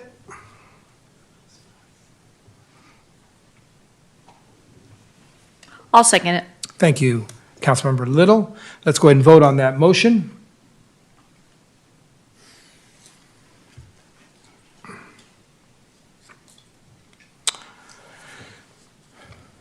And that passes 4 ayes and 1 no. Councilmember Contancio voting no. Ordinance of the City Council of the City of Newark amending Title 17 zoning of the Newark Municipal Code to amend Chapter 17.26, Section 1726.040 accessory dwelling units generally affecting development standards for the construction of accessory dwelling units and junior accessory dwelling units, and to amend Chapter 17.45, Section 17.45.010 residential uses generally affecting the use classification for accessory dwelling units and junior accessory dwelling units. One last clarifying question, Mr. Benoon. This ordinance goes into effect 30 days, 30 days after the second reading, Your Honor. and the second reading would be scheduled for next month? Correct, Your Honor. Thank you. February 12th, I believe. Thank you. I have just a quick question. Yes. Could we amend it or change it to that? Can we put it in our own law here locally that no units be built in the front? No. No, so it's a no-no. Okay. Right. State law exempts local preferences. Any other comments on that before we move on? Okay, other business. We're going to now do the presentation of the 2025 community survey results. City Manager Benoon. Yes, good evening, Your Honor, and members of the council. Item F1 is a presentation from the city's consultant that reviews the 2025 community survey results. To provide some brief background, back in 2023, the city retained a consultant to conduct a statistically valid survey to assess the community's overall satisfaction level with our services. The city scored favorably at that time. I am more than pleased to report that not only has the city maintained favorable ratings with our community, but in fact, for the most part, the scores have actually increased. Before the consultant presents on this item, we'll turn it over to our Strategic Initiatives Manager, Ms. Roya Gonzalez, who has some preliminary comments. Ms. Gonzalez, the floor is yours. Thank you. Good evening, Your Honor, and members of the City Council. I'm pleased to be here this evening to introduce our community survey consultant, Ryan Murray, Director of Community Research at ETC Institute, and provide some background on tonight's presentation. As City Manager Benoon mentioned, this is the city's second biennial community survey. In 2023, the city partnered with ETC Institute, a leader in market research and local governments, to conduct its first statistically valid community survey. That effort established a baseline of data on resident satisfaction with city services, public safety, and overall quality of life. And again, as City Manager Benoon noted, the 2023 results show that residents generally evaluated many aspects of Newark positively. The survey also allowed the city to benchmark its performance against state and national averages and identify priority areas for focus. To continue measuring performance over time and monitor changes in resident perceptions, the city again partnered with ETC Institute to conduct the second statistically valid community survey in the fall of 2025. This survey was designed to track changes from the 2023 baseline, identify emerging community needs, and continue benchmarking Newark's performance against other jurisdictions. During tonight's presentation, Mr. Murray will walk through the survey methodology, the results, trends, and opportunities. Before I hand it over, I want to briefly mention, as City Manager Benoon mentioned just a moment again, that the findings were very positive. The community satisfaction increased in 57 of the 66 areas that were surveyed in 2023. And when benchmarked against other jurisdictions, Newark scored higher in 37 of the 45 areas. City staff have already begun reviewing and analyzing the data to identify opportunities and actions to continue to improve community satisfaction. And with that, Ryan Murray from ETC Institute will present an overview of the survey results and provide guidance on how they should be interpreted. Thank you. All righty. Thank you, Mayor. Thank you, members of council, for having me this evening. It's a pleasure to be back for a second time. It's very great to be here. It's good to see a couple of you again and a couple new faces, so congratulations on your elections. I can move this a little bit here. I'm going to move a couple of things around. Excuse me. All righty. I'm going to continue to elaborate on the good news. Before I get into that, just a little bit about our firm. I'm Ryan Murray, the Director of Community Research at ETC Institute. I've been with ETC Institute for almost half of its existence. My mom used to drive me there in high school to make phone calls when we actually administered these surveys over the phone. The owner is my mentor. It's been a great place for myself and my family. But we've been around for over 40 years. We're based in Olathe, Kansas. The current owner's mother, Elaine Tatham, or Dr. Elaine Tatham, founded the company in her garage with a little bit of a loan from a friend. And so we've grown and grown and grown, and now we're here in Newark, California in 2025 conducting a second survey for your community, and I'm really pleased to be here. And for the new council members, really the objective of this whole thing is to help you all make better decisions, and we know staff is really leveraging the results based on some of the improvements that we've seen. And I'm going to highlight this idea that I have not had as much good times presenting these results over the last couple of years, primarily because most folks are continuing to see dips in their overall satisfaction, specifically perceptions as it relates to value for taxes and quality of our elected officials, which I happen to be an alderman in my own community serving my second term. So it's a great thing. I appreciate all of your public service, and none of these results could be possible without both your work as well as your staff's work, which is just phenomenal. We're going to see a lot of the fruits of that labor here in just a moment. Before we get too much into the good stuff, I want to take a moment to kind of just go through this idea that when you have me here to present these results, I'm able to give you my 2 cents and really look through that lens from the dais, also from the consultant's point of view. But this is really an objective assessment. We want to get out there and unbiasedly ask respondents in the community how they feel about the services that are being provided. It's a snapshot in time. It was taken during the fall of last year, before November. I think it was September, October last year. And so it's kind of this moment in time, these perceptions that respondents have. And the reason that I like to frame it like that is if you've got any major issues, such as maybe a strike on your trash services, we're going to see that in the survey results if it pops up in that given time. One of my clients, Austin Water, right before we mailed the survey, water main break, and there was a boil effect for a good portion of the community. And we could see on the GIS mapping there was a failure of that service and a real hit on perceptions. And so I like to kind of forefront let you all know that's kind of how we view the results, but it's a great thing to continue to maintain that connection with the community, to get that feedback loop working, and to really get in kind of in a rhythm of taking in this data, making sure you're kind of keeping your finger on the pulse of the community. Focusing on trends is great. It's great when they're positive. We want to look at those other ones as well that maybe have dipped in just a couple of areas to make sure that we're staying up with some of those areas, but also making sure that we're continuing the momentum in some of the positive areas that we've made increases in. So with that, we want to track your performance over time. We want to track it against benchmarking. We've got a California average as well as a national average that we'll see. And like prior surveys, it's administered to a random sample. So I take your GIS shapefiles, I purchase every single residential address from a list brokerage firm that touches your city's limits, and from that I'll select a random sample to be selected. And so each and every single residential address within the city's limits has an equal opportunity of being selected.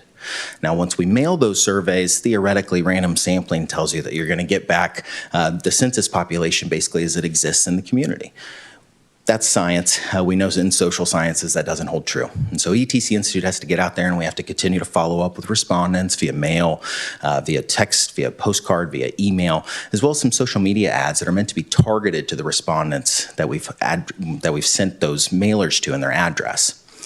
The thing about the online survey is that it maybe appears open or maybe is open for anybody, but we're always tracking and monitoring the respondent's home address that's verified at the end of that online survey. And so out of the 422 completed surveys that we received, all 422 of those surveys were verified to a randomly selected address. And that's actually an increase in the total number of surveys from 2023, and we'll look at that in just a couple of slides. The methodology suggests that there's going to be a margin of error to the results, and that's based on the total number of completed surveys within the community. In 2025, we had a margin of error of about 4.7%. I might round that in my head to about 5% in some slides, but 4.7 is going to be throughout the presentation noted. The reason why that's important is because any results or any trends in your results that exceed that margin of error are telling us that there's a true and actual difference in the perceptions of respondents in those question areas. So if we see a response that the combined satisfaction rating goes from 50 to 55%, that's a significant change, meaning there's actually true differences in the perceptions of respondents. A 50 to a 52% change means that there's some change in the community, but it could be chalked up to sampling error, meaning, you know, we mail randomly. We maybe hit one household one year and one household another year. And so that's how the margin of error plays on the results there. In terms of the representation in the results, I despise showing your map sometimes because there's so much industrial area to the south, there's estuaries and things like that, so it looks like we didn't survey areas, so we include the streets there to make it look a little bit better for us, hopefully, but we had really good geographic distribution across the community. One of the other things that we're always monitoring are all the demographic questions in the survey itself. And so those surveys need to come back not only with a good geographic distribution, but with a great distribution that matches or very closely aligns within our margin of error, the Census Bureau statistics that we're able to align to. And that's usually going to be race and ethnicity, age, education levels, sometimes income is included as well. And some of the things that we learned from this particular survey is that we had more surveys, so from 405 to 422. Response rates are dropping nationally, so this is kind of bucking a national trend that we've been seeing. It's something that we don't really take a different approach when we conduct a survey in a community. We've been doing this for long enough. We'll look at patterns and we'll continue to take those patterns. This year, for some reason, we had about 20 more people complete the survey than we did last time. In addition, 83% of respondents indicate that the community is an excellent or good place to live, which is up 6.5 percentage points from 2023, and that is a significant difference. A few of the other things about the survey that you'll see here is that you're well above national and regional averages when rating the city as a place to live. Compared to 2023 and 2025, we saw increases in many key areas. There was only really one place as a place to work in terms of perceptions that we saw a small decrease in overall satisfaction. This is kind of a suburban community. We see that in our outlying suburban communities in most major metropolitan areas. We're not rating our communities as a positive place to work sometimes because a lot of us may not work in our cities that we're living in. Placer data can really help us out with that. And some cities have that data, and we can really see where those cell phones are going to really make a mark on whether or not we know, are people coming into the city to work or going out? And then one of the things that we design into the survey instrument itself are opportunities for improvement. The opportunities for improvement are based on our important satisfaction analysis. We try to eke out those every time we do one of these surveys. It's predicated on the idea that below average satisfaction and above average importance are the areas that we want to focus on, and I'll get more detailed into that in just a little bit. But those first few items on the screen there are pretty common areas. Maintenance of streets, sidewalks, and infrastructure. I know your water district here recently has had a lot of construction projects across town. Unfortunately, I don't believe that most folks are going to associate construction with the water district and give you a pass on the survey, but we still perform pretty well there. Ensuring the community is prepared for emergencies, overall flow of traffic, which is extremely common, and then quality of parks and recreation facilities, kind of with the efforts to ensure our community is prepared for emergencies, are positive areas with high levels of satisfaction as well as high levels of emphasis. And so you're one of those communities where I think I went over this last time, where public safety is really keen here. Folks really love public safety. They're supportive of public safety, and so we see a lot of high satisfaction as well as high importance given to that particular area. When we go into some of our perceptions, what I really want to focus on are some of our shifts from 2023. As I mentioned, I have not been able to have these types of conversations with folks. The one that I really want to point out here is the overall value received for your city tax dollars and fees. Over the last couple of years, it's been a common tone to really suggest that the dollar's not going maybe as far as it has gone, and the city of Newark has really set this perception that the dollar is going much further maybe than it has been in the past. We know those ratings are typically pretty low. 41% might not be an overwhelming majority, but a good proportion of our respondents are seeing the perceptions there and providing valuable ratings. We also see overall feeling of safety in the city, quality of life up towards the top, and overall quality of services provided by the city, and your overall perception ratings are remaining extremely strong. When we talk about overall quality of services, we can see that we're equitably providing services throughout the community. The dot map in the prior slide basically tells us how many surveys we have in each one of those census block groups that we're using to create a mean, and then we shade those census block groups based on that mean. Blue areas are areas of satisfaction. Yellow is going to be neutral. Anything in orange or red is going to be where folks are generally shaded to a dissatisfied response. In terms of your overall ratings, am I going backwards here? All right. Overall ratings of the city of Newark, we see that these are our major categories of city services. We see a lot of those dark blue bars exceeding the light blue, but I really wanted to call out with those yellow arrows, the 5 areas or 5 of our areas that are higher opportunities for improvement saw significant increases in overall satisfaction.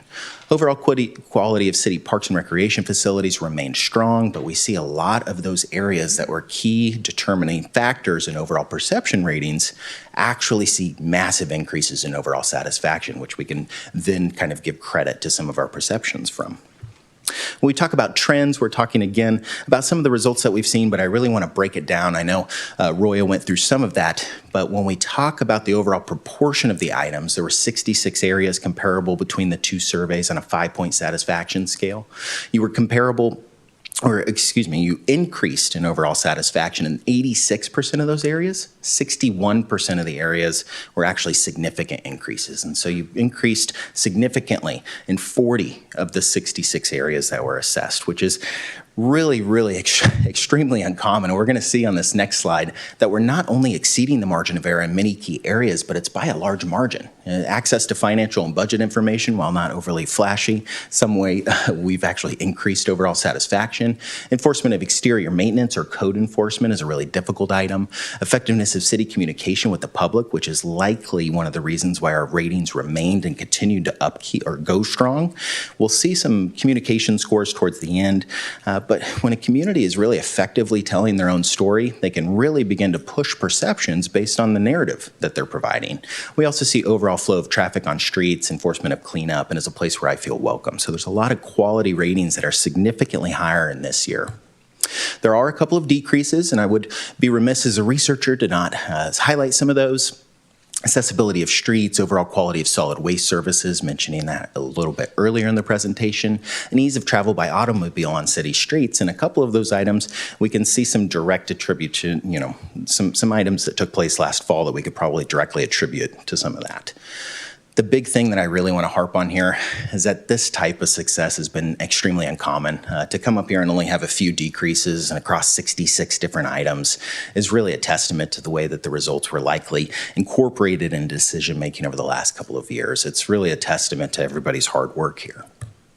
When we talk about benchmarking, this is one of the other areas where the city really seems to excel. We have a national survey and a California survey that we conduct every 2 years, and Newark rated above the California average in 36 of the 45 areas and above the national average in 37 of the 45 areas.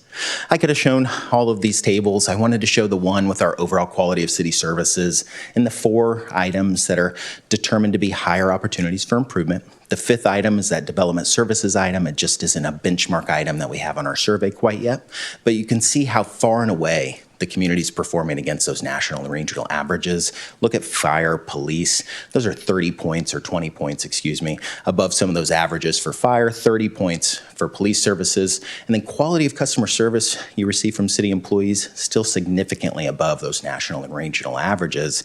And as I mentioned last time, that can be a really difficult position for city employees to be put in. Effectiveness of communication with the public is really high, and so is your lowest one, overall maintenance of city streets and sidewalks and infrastructure. That's a really difficult item. It's a high-priced item for most communities, and we're performing right along the U.S. average and above the California average by a significant difference. Here's some of the highlights from those national benchmarking items. Enforcement of mowing and cutting, enforcement of cleanup of trash and debris. So kind of codes enforcement items is where we seem to lag behind the most. Adequacy of city street lighting is also up there.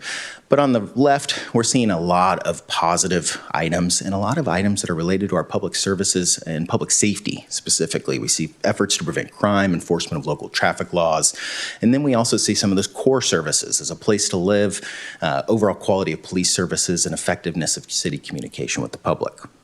When we talk about California-specific ratings, we see a few more significantly lower items, but they're right along the lines of what we've just saw.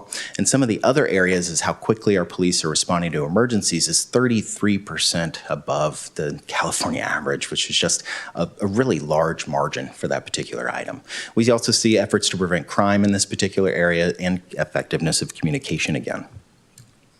We talk about opportunities I mentioned earlier, and we've seen some of the satisfaction scores for our major categories of city services.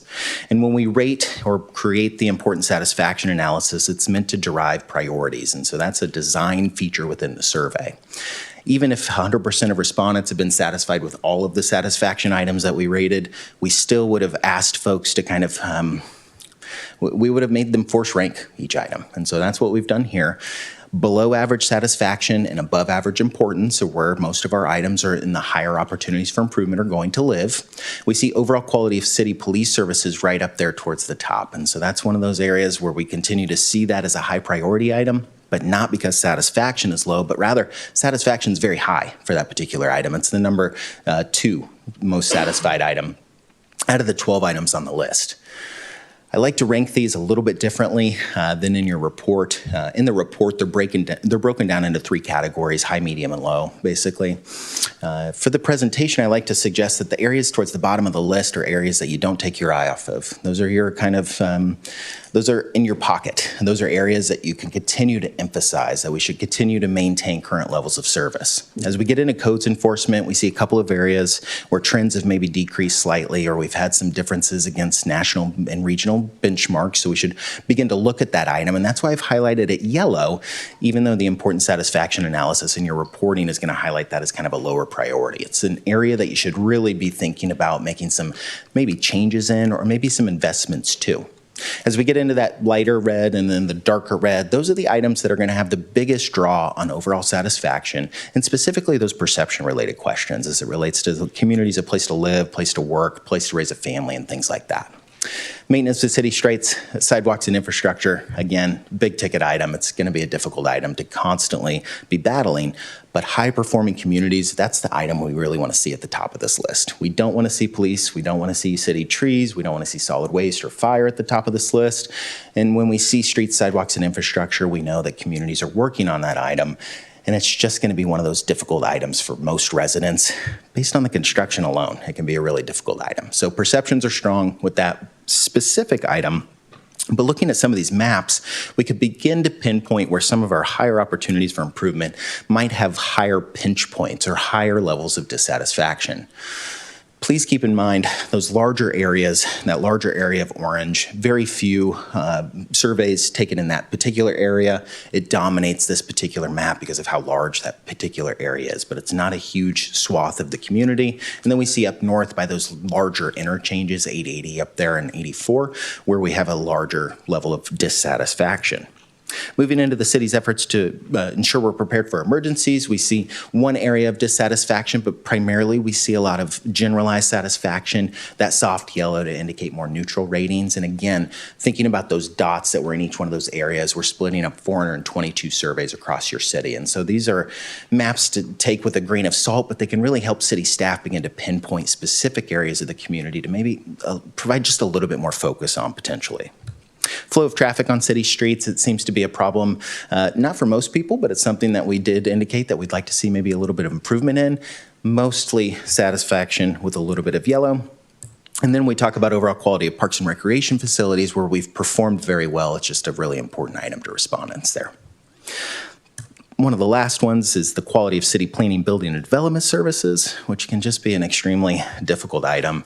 The ADU conversation, I think, really gave us a good example of how convoluted and difficult that can be for the average resident to understand.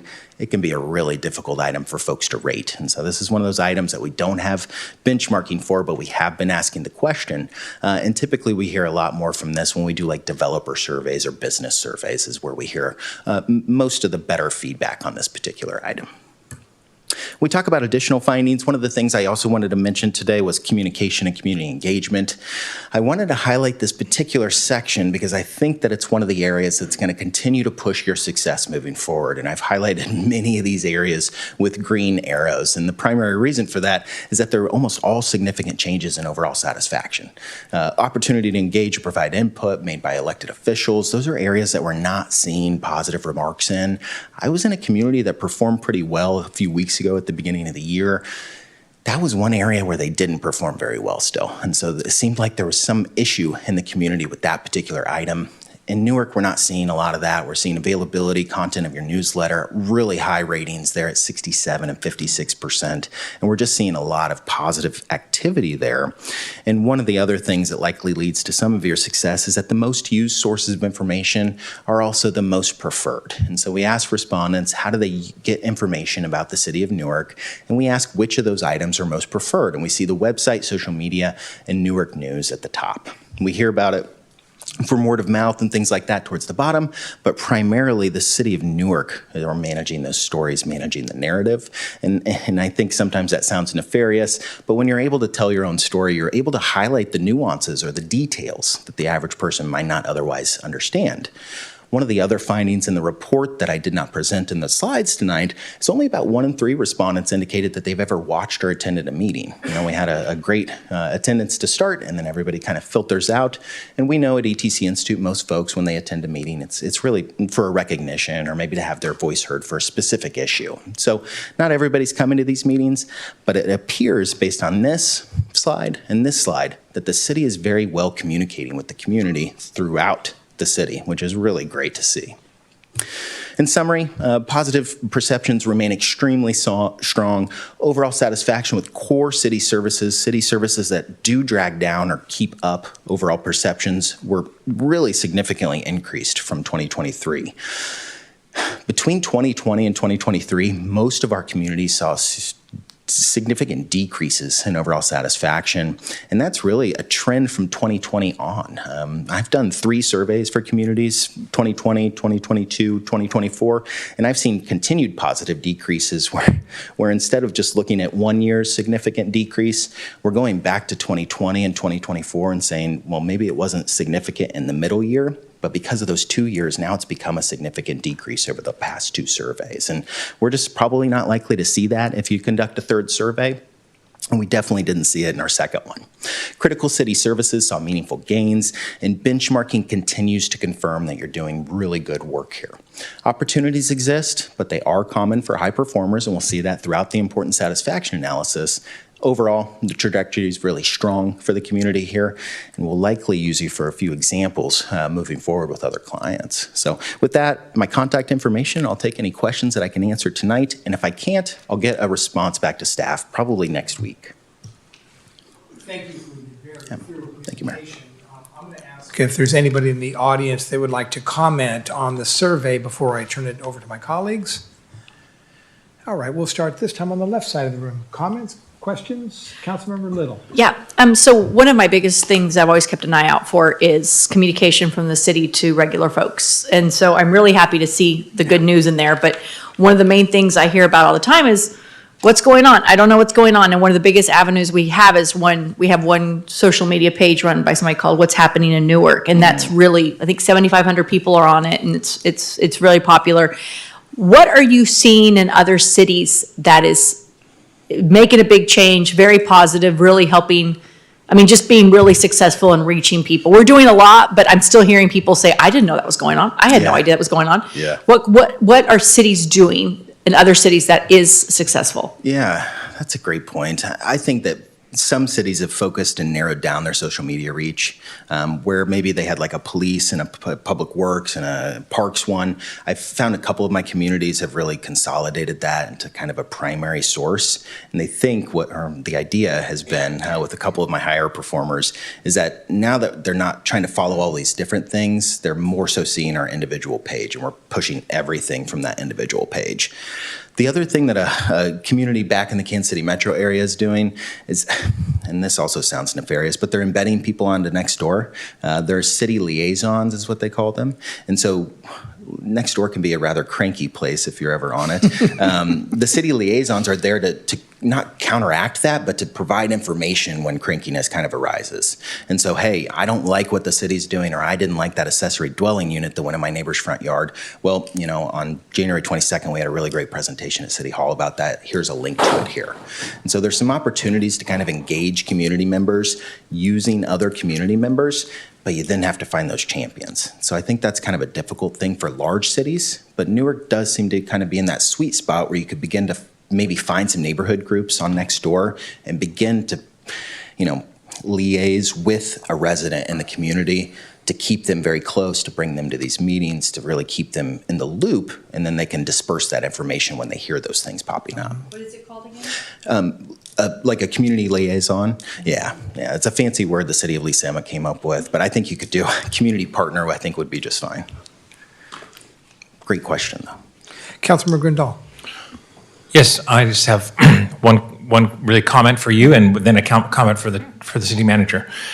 My comment for you is that your presentation was excellent, very well explained, and very much appreciate the effort. Thank you. And the question for the city managers I find this information to be very useful. I'm wondering whether staff is planning to make this a biennial process, or is that inappropriate to ask at this point? No, we are planning on doing this every 2 years. That's correct. Thank you.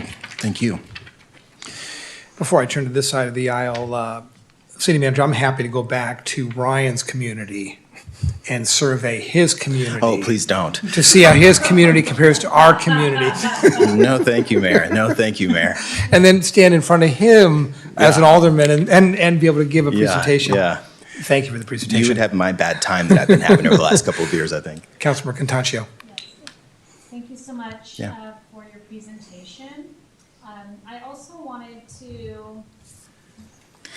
wanted to just also note that safety within our city is really important. So I really appreciate that you did point out that it did go up to 66%. And I think that's really important for people to stay in our community, to feel safe, as well as definitely the quality of life. Because we are a really close, small community. And so to have that quality of life, to have multi-generations continue to stay here, as you heard earlier, even today, some people are like, wow, I live here, I was born here, I'm raising my family here. You saw grandkids even come this morning or this afternoon for the Pledge of Allegiance. So I really do appreciate your presentation. Thank you so much, Councilmember. Vice Mayor Jorgens. I'm curious about, and thank you for the presentation. Yeah. I appreciated it.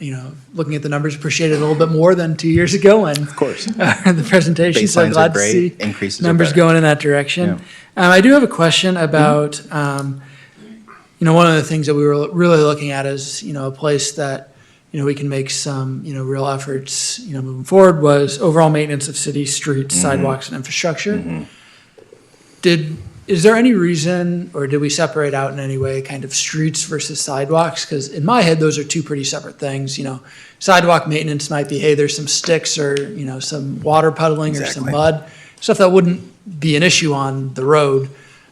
With the road, obviously, we've had, some bigger capital projects by another agency, which might only in there. So I'm just curious about the line between kind of sidewalks versus streets, because we've got those together, but to me, and at least in my head, they're separate. Exactly. And one of the things that we're trying to strategically do with the over or major categories of city services is generalize, give us an idea of where the topic areas should exist. And staff was really adamant about bolstering that particular area of the survey. And we did have a number of areas actually increase, maintenance of street signs and traffic signals. And we also asked about the condition of sidewalks in the city, hovered at 41%. It was 42% a couple of years ago. So a 0.9% decrease in that particular area. Flow of traffic actually increased significantly at about 4.2%, so just not quite to the 4.7. But we also asked about maintenance of medians, accessibility, stormwater maintenance system, and street signs and traffic signals. And so we did eke out a little bit more out of that. Right, I think, so I guess from hearing what you're saying, sidewalks should be a focus. And I also saw that street lights were, another area that we could kind of improve at, and maybe that's a two birds, one stone kind of situation where if we can get these areas a little better lit, they'll seem a little better maintained, in terms of our kind of what I think is a generally high level of maintenance. So I think, maybe that's an area that we can really focus on going forward. The other question is kind of one of the other general categories was overall quality of city planning, building, and development services. Very. Obviously, that's it's weighty. Right. So when we're asking about that, how are we asking about it in a way where the respondents, where we can have confidence that the respondents understood the questions that were being asked? I think respondents want to provide an opinion. And I think that when I looked at that question and we had discussions with staff on that specific question, only 9% of people chose the opt-out, the don't know response. There was an opt-out on that? Yeah, so there's always a don't know. And sometimes when I go to those questions and I'm like, do folks really understand? And I have a pretty good idea, just as much as you probably do. It's a really complicated topic. Anything that goes on in your community that feels development related, that feels like you're bringing in more big box stores versus homegrown stores or whatever might perturb or upset some group in the community could be associated with development. And it's a very difficult item to kind of get across. And so to the other council member's point, we could begin to try to communicate on it. But what do you do? Do you give them all the zoning and code ordinances and tell them, hey, study up, and then we'll, get some more information to you? Or how do you really tone it down for the layman to really let them understand we're doing our best? And it's a challenging item to survey as well as to communicate. So I appreciate the work that you've done to, give that information to us as clear as seems possible. So really do appreciate that. Thank you so much. Thank you for your presentation. Yeah, thank you. I support my colleagues' comments regarding the presentation. It was outstanding. It was Thank you. outstanding 2 years ago as well. So I'm certainly pleased to see not only the increase in the participation, but also the increase in the positive views of our community and our city services. So I'll direct my comments to the city manager. City manager, as we reviewed these 422 surveys, I would imagine there's comments made by residents in the survey, which I imagine staff has taken note of those. Will you be coming back in the future to say, here are some of the themes we heard specifically from residents in these neighborhoods, and these will be our plans to try to address some of those issues? What are your thoughts on that?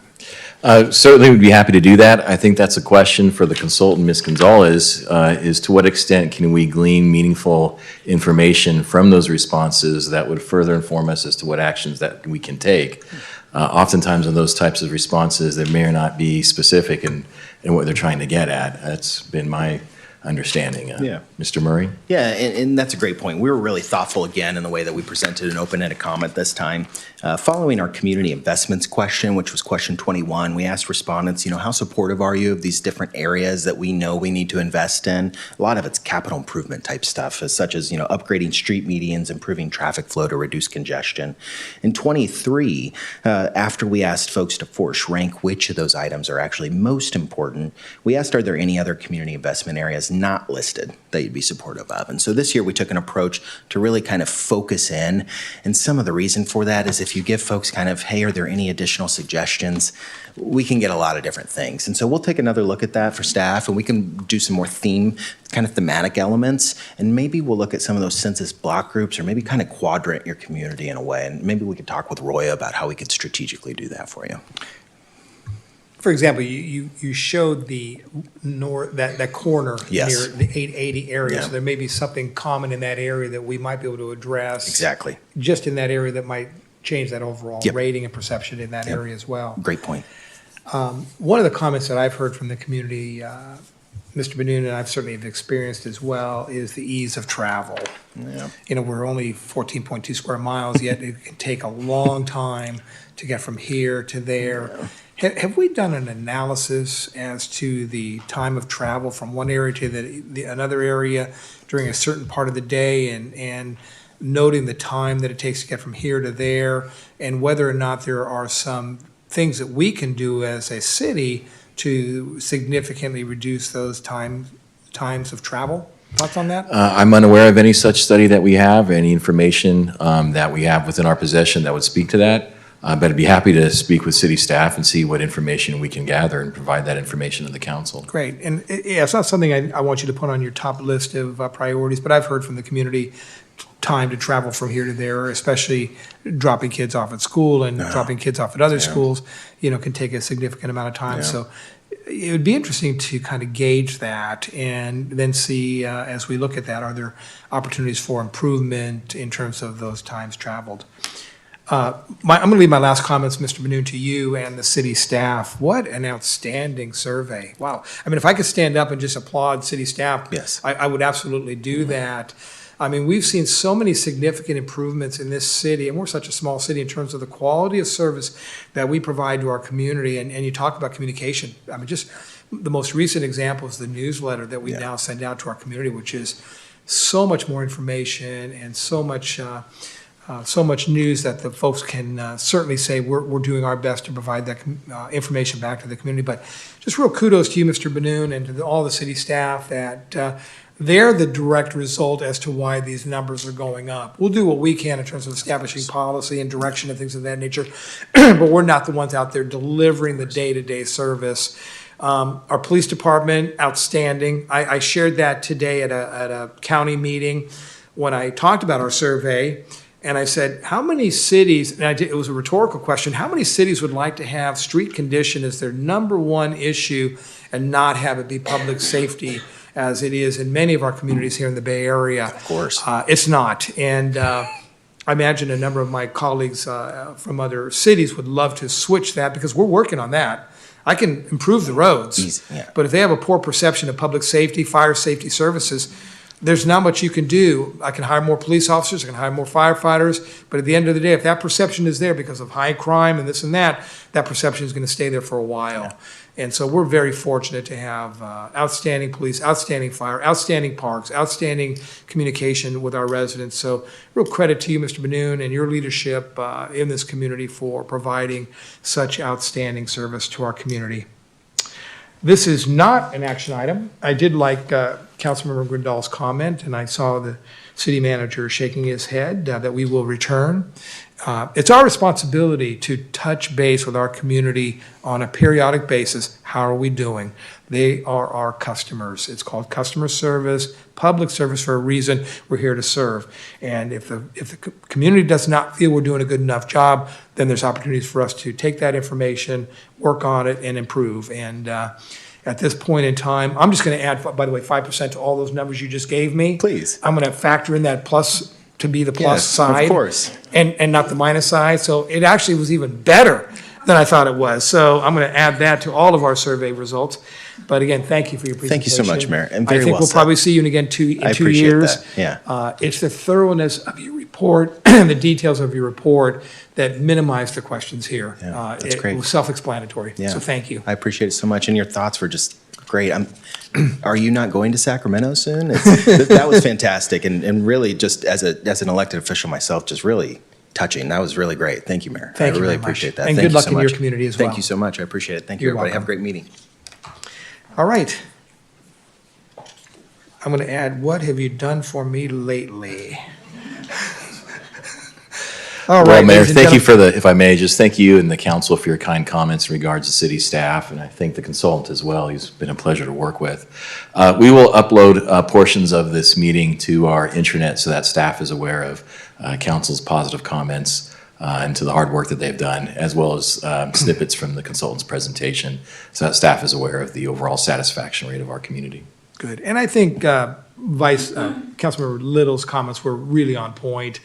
You can't rest on your laurels. You got to continue to be out there, as we all are out there, communicating to our community. And where there is the misnomer that, I didn't hear about that, don't know about that, we have a responsibility to make sure we get that message out there. And as I look at some of the comments on social media, I will weigh in, as others have weighed in periodically, to just kind of, lay a perspective that maybe folks don't know about. But again, sometimes it gets just lost in the dialogue, And I think the more often we point folks to the city's website and the city's public media pages is where they're really going to find out what's going on. And I've seen, again, significant improvement in those areas. So thank you for that.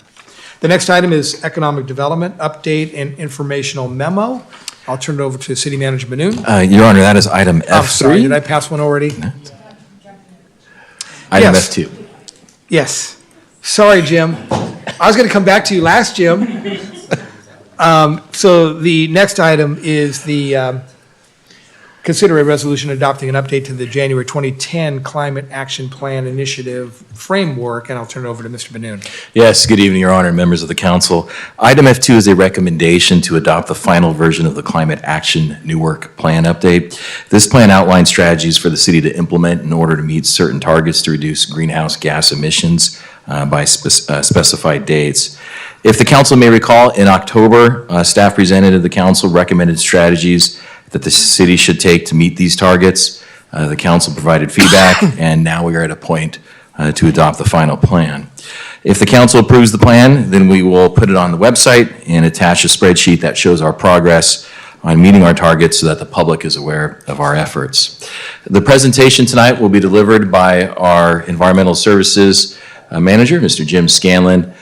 Before I pass it over to Mr. Scanlon, I would be remiss if I fail to acknowledge Mr. Scanlon for his incredible service to our community. Mr. Scanlon is retiring at the end of March, and this is likely his last presentation to the Newark City Council. Just wanted to briefly highlight Mr. Scanlon's tremendous career, 29 years of distinguished public service that culminated with 4 years here with the City of Newark as the city's first ever environmental services manager.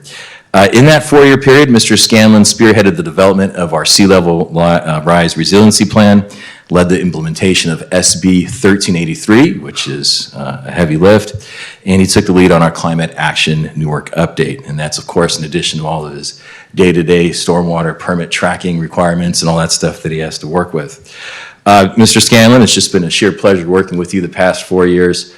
All of these initiatives that I just explained to the council and the public, that's all of your just tremendous work. You've definitely left your mark on the organization as the city's first ever environmental services manager. It's been a true pleasure working with you, and we wish you nothing but the best for your retirement, sir. Mm-hmm. So it's been an absolute pleasure, and thank you. With that in mind, I'm going to go ahead and pass it over to Mr. Scanlon. Okay. Thank you, Mr. Benoon, and it's been a pleasure working with you as well, and with all the city staff, really. I've been, was it 29 years in the public sector, but also another 6 years as a contractor in the public sector as well. And these 4 years have been a highlight of my career. So, Mayor, you've been great to work with. All this, the city council and our previous city council has been great, and all the staff has been great. So, thank you very much. So, again, Jim Scanlon. I'm very pleased to have the opportunity to present the final Climate Action Plan update for your consideration for adoption. We also have Hannah Kornfeld, our project manager from Ascent Environmental, with us online this evening. Hannah is in Burlington, Vermont, but she is here to answer any questions, any follow-up you might have for her. And I'd also like to start off by thanking Hannah and her team for all the work they've done on this. They've been great. Okay, so the city has a long history of being proactive in addressing the threat of climate change. In 2007, Mayor David Smith signed the U.S. Mayor's Climate Protection Agreement, thereby committing the city to take action for climate protection. The city adopted a Climate Action Plan, or CAP, in January 2010. The CAP set a target to reduce greenhouse gas emissions from activities within the city to 1990 levels by 2020. An approximately 15% reduction. The city did meet that reduction target. Due to the increased awareness of potential impacts of climate change, the state has adopted a very aggressive greenhouse gas reduction target of 85% below 1990 levels by 2045. In December 2023, this council approved contracting with Ascent Environmental to assist with a comprehensive update to the city's 2010 Climate Action Plan. We refer to the update as Climate Action Newark, or CAN. So Climate Action Newark is a comprehensive update to the city's 2010 Climate Action Plan. It aligns with the state's greenhouse gas reduction targets, addresses both climate mitigation and adaptation. It will build upon the city's initiatives such as an urban forest management plan and an active transportation plan. It will engage the community and provide implementation direction to staff. This is the project schedule. We started, as we mentioned, in December 2023 with contracting with Ascent. We first developed a greenhouse gas emissions inventory and forecasts and targets. We've held several public meetings, and we brought the draft strategies here to the council previously for your consideration. So community engagement was essential to develop the CAN. In September 24, the city hosted a community workshop that discussed both Climate Action Newark and the city's sea level rise adaptation strategy at the Newark Library. We launched a project website in February 2025 with opportunities for engagement and education through an interactive map activity, discussion boards, and a survey. In April 2025, the city staff hosted a second community workshop for CAN, but with both in-person participation and online. These workshops helped inform the development of strategies and actions and allowed city staff to better understand residents' priorities. I'll now discuss the proposed climate action mitigation. We conducted emissions inventory for 2022 and projected future emissions based on anticipated population, land use, and employment changes. Based on these projections, we calculated the reduction the city would need to align with the targets the state has adopted. Through our community engagement process, We've identified strategies and actions to meet these targets. So this chart depicts Newark's future emissions, accounting for the impacts of regulations and legislation, as well as the strategies proposed for CAN. The light blue area depicts reductions due to federal and state regulations, like building energy efficiency standards, fuel efficiency standards, electric vehicle sales requirements, and renewable and zero carbon electricity requirements. The area between the light blue and the gray depicts reductions due to CAN implementation. The red line is the target.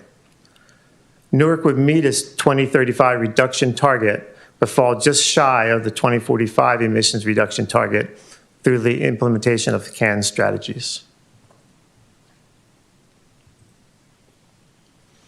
So based on the greenhouse gas emissions forecasts and input from the community, the city identified opportunities for emissions reductions. We have identified 6 focus areas: energy transition and efficiency, sustainable on and off-road transportation and land use, responsible use of resources, nature-based solutions, and urban greening, community capacity and resilience, and municipal operations. Within each focus area, we have identified strategies and actions. Strategies establish short and long-term initiatives to reduce greenhouse gas emissions. Each strategy has actions with specific goals to provide co-benefits. Each action identifies responsible city departments and partner agencies to ensure implementation and public transparency. Out of all the identified strategies, those responsible for the largest emissions reductions are the Energy 1, electrify and decarbonize the city's building stock; Energy 2, expand clean energy generation and use; Transportation 4, accelerate widespread use of zero-emission vehicles; and Responsible Use 2, promote responsible waste management. These 4 strategies make up 91% of the total emissions reductions. So the draft CAN was released for public comment. The public comment period was from September 8th until October 20, 2025. We've received 7 letters from residents, local organizations, and partner agencies, and most of the comments were very supportive. Themes of the comments received included requesting additional focus on urban forest and tree canopy, the city's response to sea level rise concerns, and the implementation of CAN, making sure that the CAN will actually be implemented and how it will be clear to the residents that it is being implemented. Comprehensive response to all comments are attached to the staff report. Revisions made to clarify language and add community partners interested in assisting the city with CAN implementation. In response to the comments, we also developed a summary of the CAN. Some people said that the CAN is fairly technical and long and hard for most people to read, so we did develop a summary that we will include on the website once the CAN is adopted. And we've also developed a 5-year implementation plan with each of the strategies, when it's going to be accomplished, what the potential cost is going to be for those various activities as well.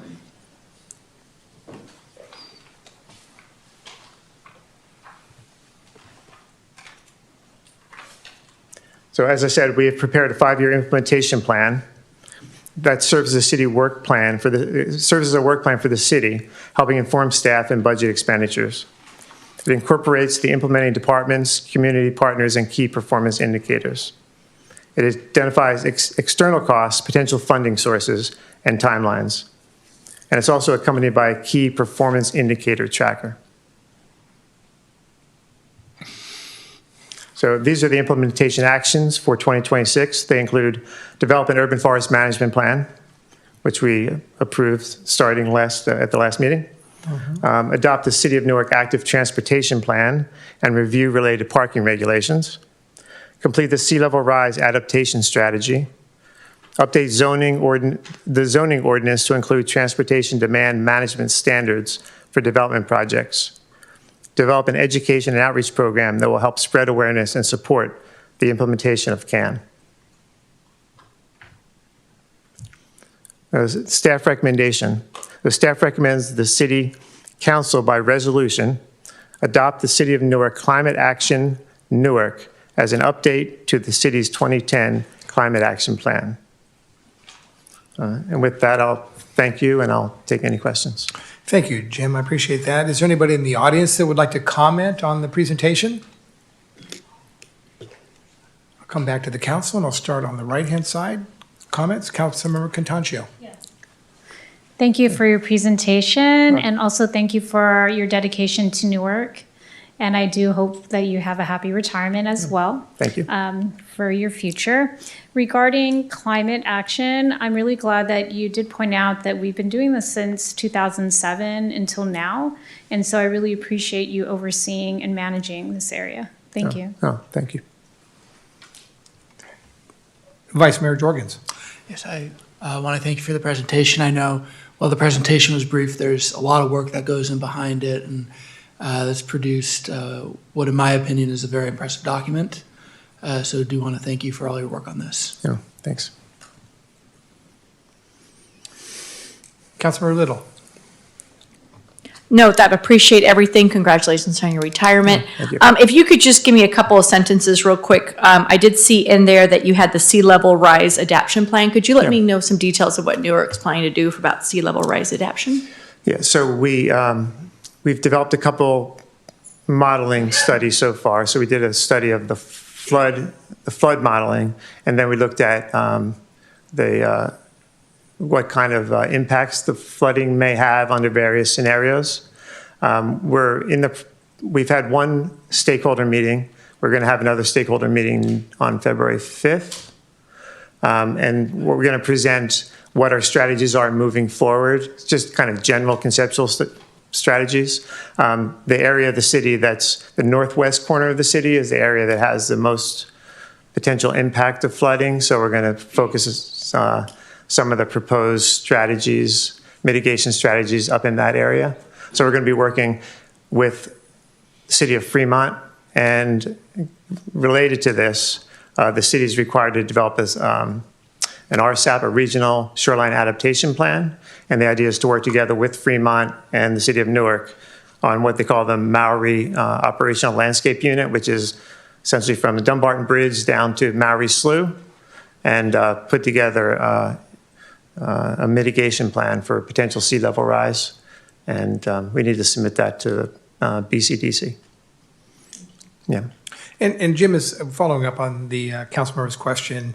The more information we get out to those possibly impacted communities so that they at least hear what we're proposing in our plan, certainly the better for the community. Yeah. Thoughts on having one of these presentations actually out in that neighborhood, or so that the folks that live there who feel they may be impacted have the ability to come to their neighborhood and hear directly? Yes, we can do that. Good. Just a thought. Yeah. Councilman Grindal. I'm going to echo the other council members. I want to thank you for this incredible effort and for your whole career, and wishing you the best in retirement. Oh, thank you. I also I want to say that the regional adaptation strategy in terms of sea level rise I'm so glad we're working in that direction. This is obviously an issue that is global, or at least regional in how we deal with it, and that it should be addressed that way in terms of how we adapt to it. So that was just a comment, but wanted to thank you for all their efforts and this excellent work, and so thank you. No, you're welcome. I was so excited when you came on board because I recognized in listening to our community, the environment, our climate action plan, greenhouse gases, these are all important issues. And we have a responsibility as a governmental agency to get this information out to the community as to, we understand what the issues are, we have a plan to address them, and we want to get that information out to you, because the more informed our citizens are, the more they'll feel that we got our eye on the ball. And I think you've done an outstanding job. And when Mr. Benoon told me you were leaving, I thought you had signed a 5 to 10-year contract with us. I must have misunderstood that at the time, but you've been outstanding. You've been a great resource for me and other council members on a variety of committees that we work on, whether it be Stop Waste and these other committees in terms of being a resource and hearing what we're hearing from other agencies in terms of best practices, things of that nature. I also want to recognize, Mr. Benoon, this is really just kind of a footprint at this point. Climate action plans, things of that are going to be evolving.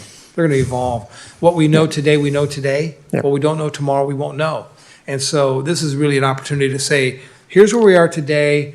We expect and anticipate there's going to be some changes and modifications on this plan as we move forward. Here's our best plan for the next 5 years, recognizing that that's going to change during that 5 years. Things are going to come up and make things that are maybe 4 years down the road more of a priority today. So it's kind of a living document, and that's the way I view it. And I think whomever that person is, Mr. Scanlon, come in and take on this responsibility, has big shoes to fill.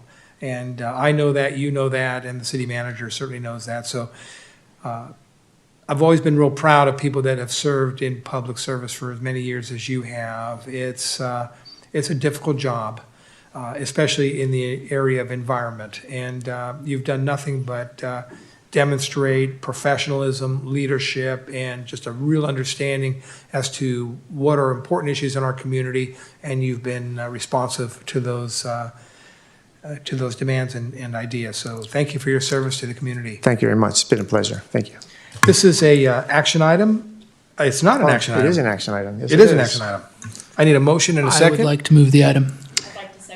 Okay, motion made by the Vice Mayor Jorgen, seconded by Councilmember Little. Please vote.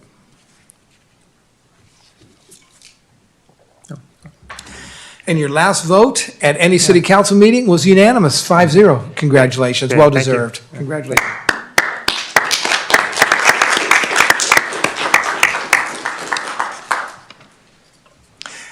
When is Jim's last day, Mr. Benoon? Just out of curiosity. Sorry? When is Mr. Scanlon's last day? His last day in the office is the tail end of February. Okay. February 26th. Chief, a public servant specifically knowing 5 p.m. the retirement. Yep. Well, he will be here that evening. He does have a few items on the consent calendar that night. Oh, maybe we'll pull a few of those, Mr. Scanlon. We're going to have to. All right. The next item is the Economic Development Update and Informational Report. Mr. Benoon? Yes, good evening, Your Honor, members of the council. Item F3 is our annual presentation to the Newark City Council from our Economic Development Department that provides updates on industrial, hotel, retail, and small business sectors in Newark.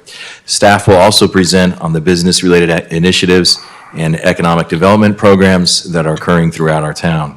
The presentation will be given by the Deputy Economic Development Director, Ms. Angela Sway. And Ms. Sway, you have the floor.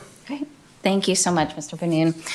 Good evening, Honorable Mayor and City Council. Angela Sway, Deputy Economic Development Director. Thank you for this opportunity tonight to provide an update on the city's economic development efforts and initiatives. This is an overview of what I'll be covering in my presentation this evening.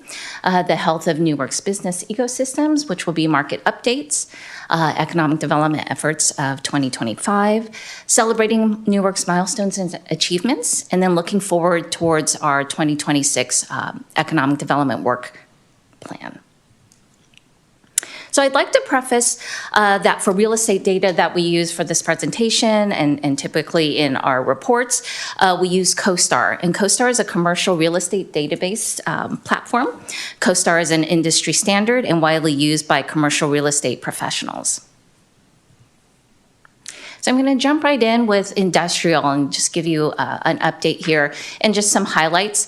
So the Prologis Central Avenue Industrial Building Project was approved in July by your council, and staff from multiple divisions are working closely with the Prologis team as they've indicated their strong interest in moving the project forward. Next, I am extremely pleased to share that Quanta Computer has leased the former MetaFood facility at the Morton Center. And so that facility, if you recall, had been vacant for about 4 years. It is 226,000 square feet. And now it's fantastic to have an advanced manufacturer, Quanta Computer, to grow their presence in Newark. Also hot off the press, there's an LOI, which is a letter of intent to lease 100,000 square feet of warehouse space, also at the Morton Center, and another LOI for 150,000 square feet on Central Avenue. So all very exciting that these spaces are being leased now. And then the last item is we are wrapping up the industrial land study, and we plan to present the findings and draft report to City Council as a study session in the coming months. Next, we have the biomed and biotech sector. Biomed and biotech are growing hubs here in Newark. The Bay Area continues to be an ideal location for companies with access to highly educated workforce. The jobs data here that I've included come from the Biocom California 2025 Life Science Economic Impact Report. And Biocom is the Life Science Trade Association for California. Newark has approximately 30 biomed and bio-related companies, tripling our count over the past 2 decades. And the photos shown here are of Vector Labs in the top right-hand corner, Pacific Research Center, which is home to a large number of our bio-related companies, and Adam in the bottom left corner. And actually, I'd like to give a shout out to Adam that they've been selected to receive a 2026 East Bay Innovation Award in the Life Sciences category. So hooray. Next, we have Advanced Manufacturing Life Sciences. So Southern Alameda County is a significant hub for the advanced manufacturing. That would include computer and electronic products, biomed devices, clean tech, and electric vehicles, all of which we have here in Newark. Based on a recent CBRE annual report, CBRE is a commercial brokerage firm. Newark and Fremont combined accounted for 85% of the advanced manufacturing leases in Silicon Valley in 2025. And that is very significant, and we're proud to be a part of that growth. And then Newark has more than 70 companies involved in the wide range of advanced manufacturing, life science, biotech, medtech companies that provide almost 8,000 jobs to the region. And the photos included here are Vertigy in the top right-hand corner, Lucid, and Allogene. Our hotel market, Newark has 11 hotel properties that provide 1,745 rooms. So as of November 2025, the Newark Fremont trade area, and we are combined with Fremont because of our we're considered a relatively small market. These numbers are for the combined submarket of Newark and Fremont. 12-month occupancy is at a little over 64%. 12-month average daily rate, the ADR, is $120, and the 12-month revenue per available room, RevPAR, is $77. So year over year, our 12-month occupancy for the market has increased by 0.7%. 12-month ADR has declined by 0.9%, and 12-month RevPAR has declined by 0.3%. But anecdotally, we've heard from our Newark hotels that they're slowly recovering from the pandemic, with business travel doing very well during the midweek. And then we do anticipate upticks in the occupancy for the Super Bowl in a couple of weeks and the FIFA World Cup this spring. Then Measure LL is projected to generate approximately $2 million for the calendar year of 2025. If you recall, Measure LL was approved by our voters in 2024, went into effect at the beginning of 2025. So that is a substantial gain for the city. And then in regards to promoting our hotels and tourism, we've updated the city's hotel page to feature all of the Newark properties and convened our first hotel roundtable to engage with the hoteliers, which I'll go into more detail a little bit later in the presentation. Next is our retail. So per CoStar, Quarter 4, 2025, Newark's retail market has a vacancy rate of 6%, which includes New Park Mall reporting at a 10% vacancy. A healthy range for retail vacancy in California is between the 5 and 8% range. Anything lower than 5% means spaces can command higher rates. Now, understandably, if you walk through the mall, it does appear that the vacancy rate is a little higher than 10%. So the mall is listed at about 1.3 million square feet. So if we recalculate the mall at a 60% vacancy, and then we bring the numbers back together, it brings us closer to about a 23% vacancy rate overall for the city, citywide. However, if we were to remove the mall's square footage in its entirety and then calculate that, it would bring Newark's retail vacancy rate down to 3.5 citywide. And then so you'll see that's kind of reflected in the average market rents for Newark and our neighbors. We do command the higher rent per square foot per month. Again, at a 3% vacancy rate, if you're extracting the mall, the rest of the city are shopping centers, our neighborhood centers do very well in terms of having very low vacancy for the inline stores.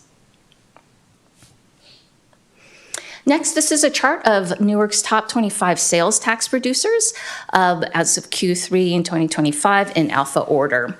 And so this information is typically 2 months, 2 quarters in arrears, but the top 25 doesn't change too much. And as you can see, Newark is fortunate to have a diversified mix that includes both business-to-consumer businesses, but also business-to-business sales. Now I get to dive into the actions we took in 2025. But of course, this is always collaborative effort with other other city staff. And I would like to recognize our core ED team here tonight, our management analysts, Naz Jalaluddin and Morgan Peterson, who are essential to our economic development work. So our business outreach and engagement, we love celebrating our new businesses, and we appreciate it when City Council is able to join us at grand opening events and ribbon cutting events, and sometimes they sing. Oh, I didn't, wait, stop there. I didn't know this. Yeah. They sing? They sing for the Chavez Market grand opening. Mariachi, I see mariachi. All right. It was fabulous. Although some of the businesses don't hold formal celebrations, we still make the effort to deliver welcome certificates and congratulatory certificates if they're celebrating an anniversary. So you'll see here in 2025, 17 certificates were presented. And it's always heartwarming to go back to those businesses and see that they've have the certificate on display. And then moving on in terms of our business retention and attraction efforts, we regularly visit our local businesses, large and small, as a business retention tool. It's our way of checking in with them, with the business owners and the leadership team, to understand how things are going, if there are challenges that we can assist with, and to learn if they're looking to expand and grow. And of course, if they are, we want to be sure that they stay here in the city.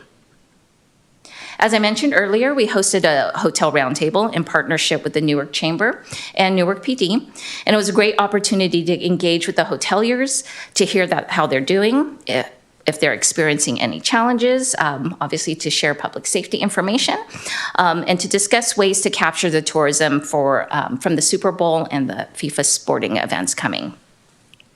We also collaborate with other city staff to hold pre-application meetings for potential new businesses or existing businesses when they're looking to do major tenant improvement projects or construction projects. And these meetings are extremely beneficial in getting everyone on the same page and ensuring a more efficient and timely permitting process. Other business attraction actions include attending ICSC retail conferences in partnership with city council members, at which we meet with retailers, brokers, and developers to generate interest in Newark and to attract quality retail and entertainment uses to the city. Also, I serve in a leadership capacity for ICSC Northern California, and I've spoken on a number of panels, which further elevates Newark's presence and brand awareness within the retail sector. The city was a bronze sponsor for the Startup World Cup East Bay Regionals. The Startup World Cup is a VC competition, and as a sponsor, we had a booth and connected with entrepreneurs and startups. We published the city's first How to Start a Business in Newark guide, and the guide is available in hard copy and online, and now available in English and in Spanish.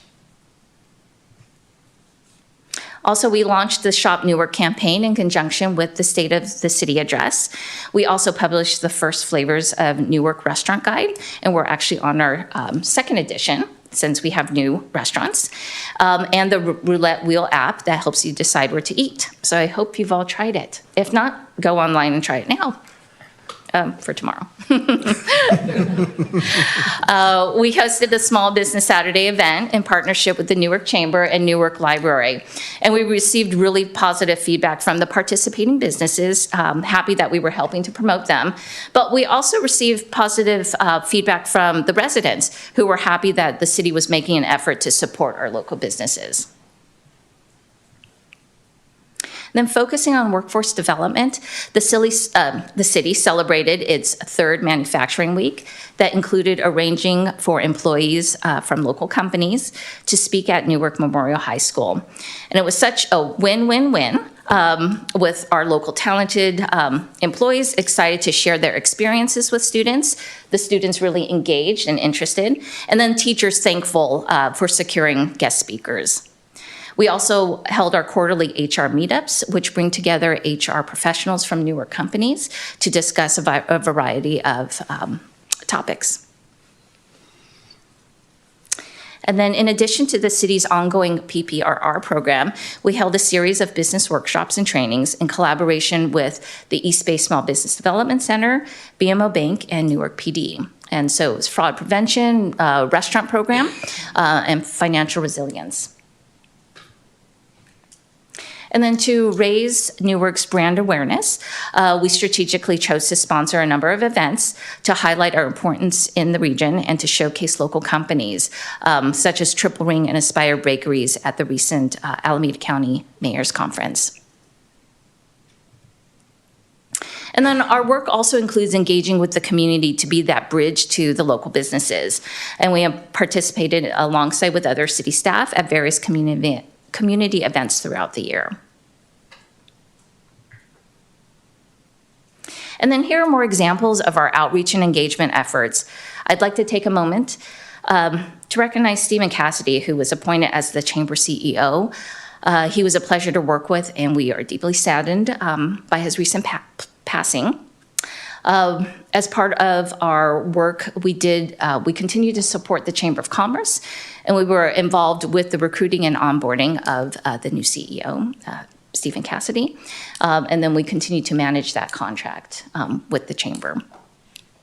I mentioned the HR meetups and the roundtable convening with our hotel group.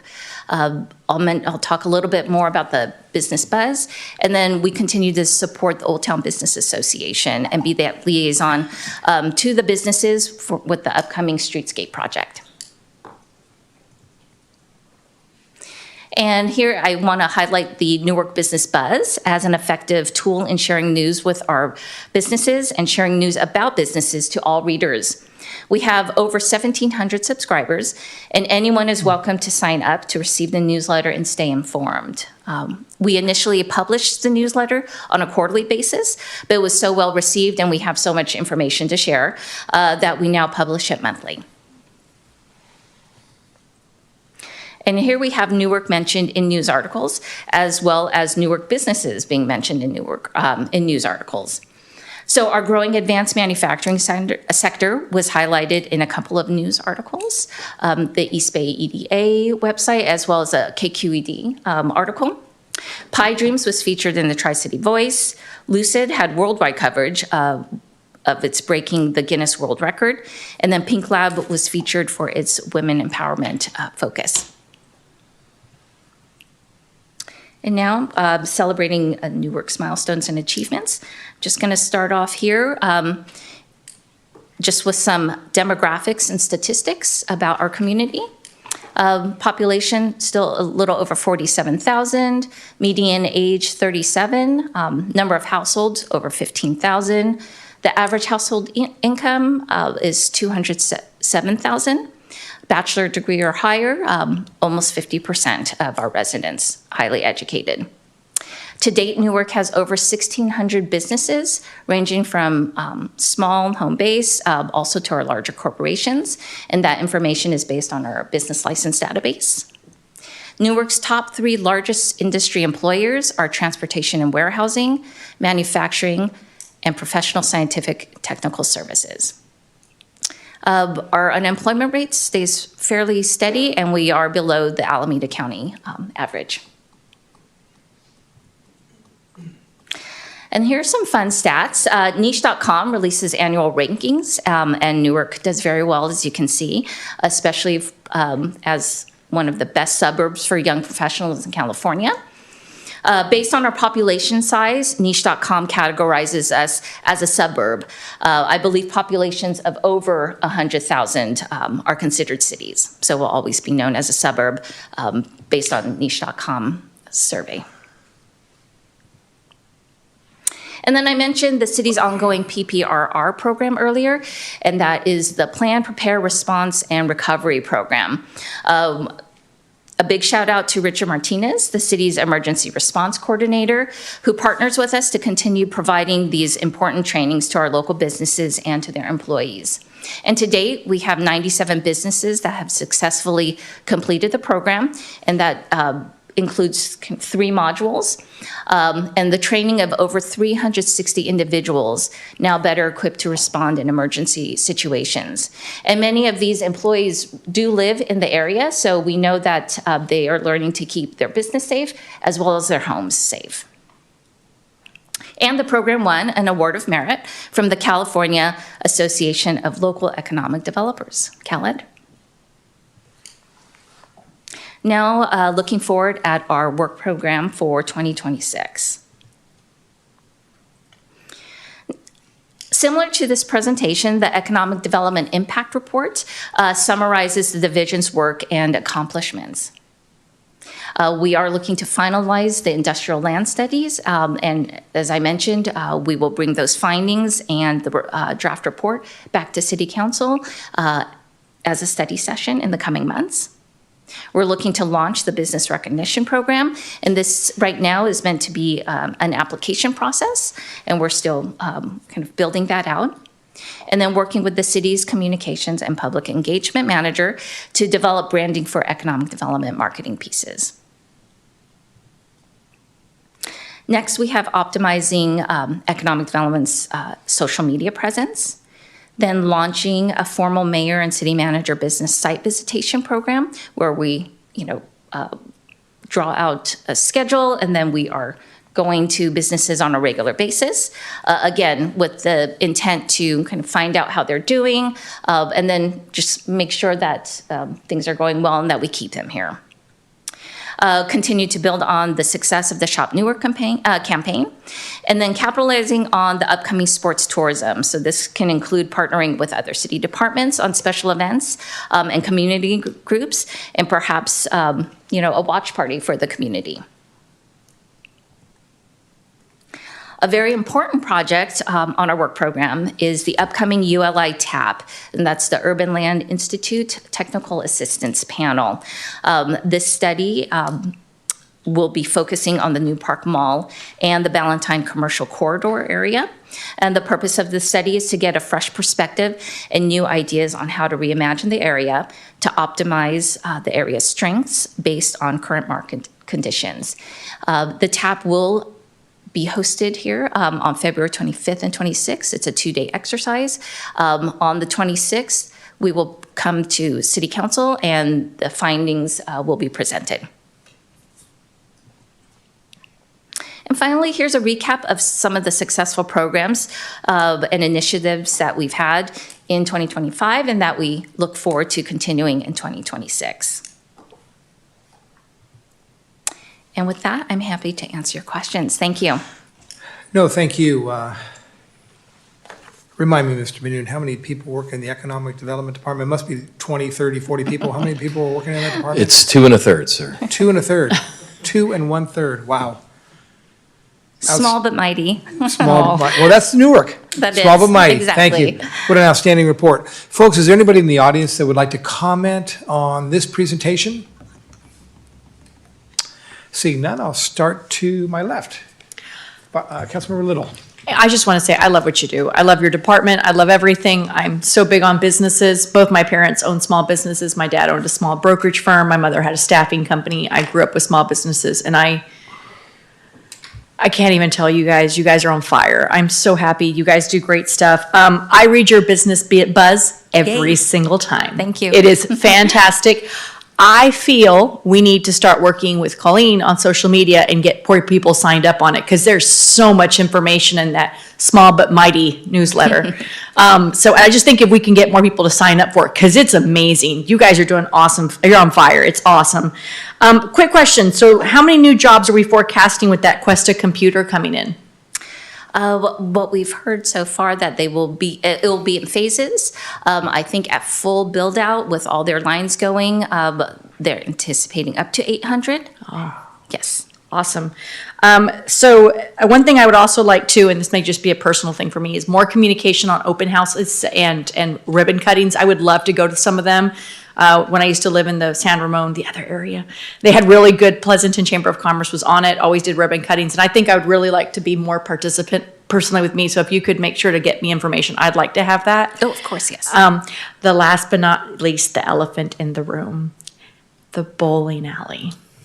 What is the update? Because I was thinking I'd love to do it at the mall. I'd love to do it at Mi Pueblo. You're the person to ask about this. A lot of people during my campaign were asking, we want a bowling alley, bowling alley. I've done the research myself. We have 350,000 people between both alleys in Hayward and Milpitas.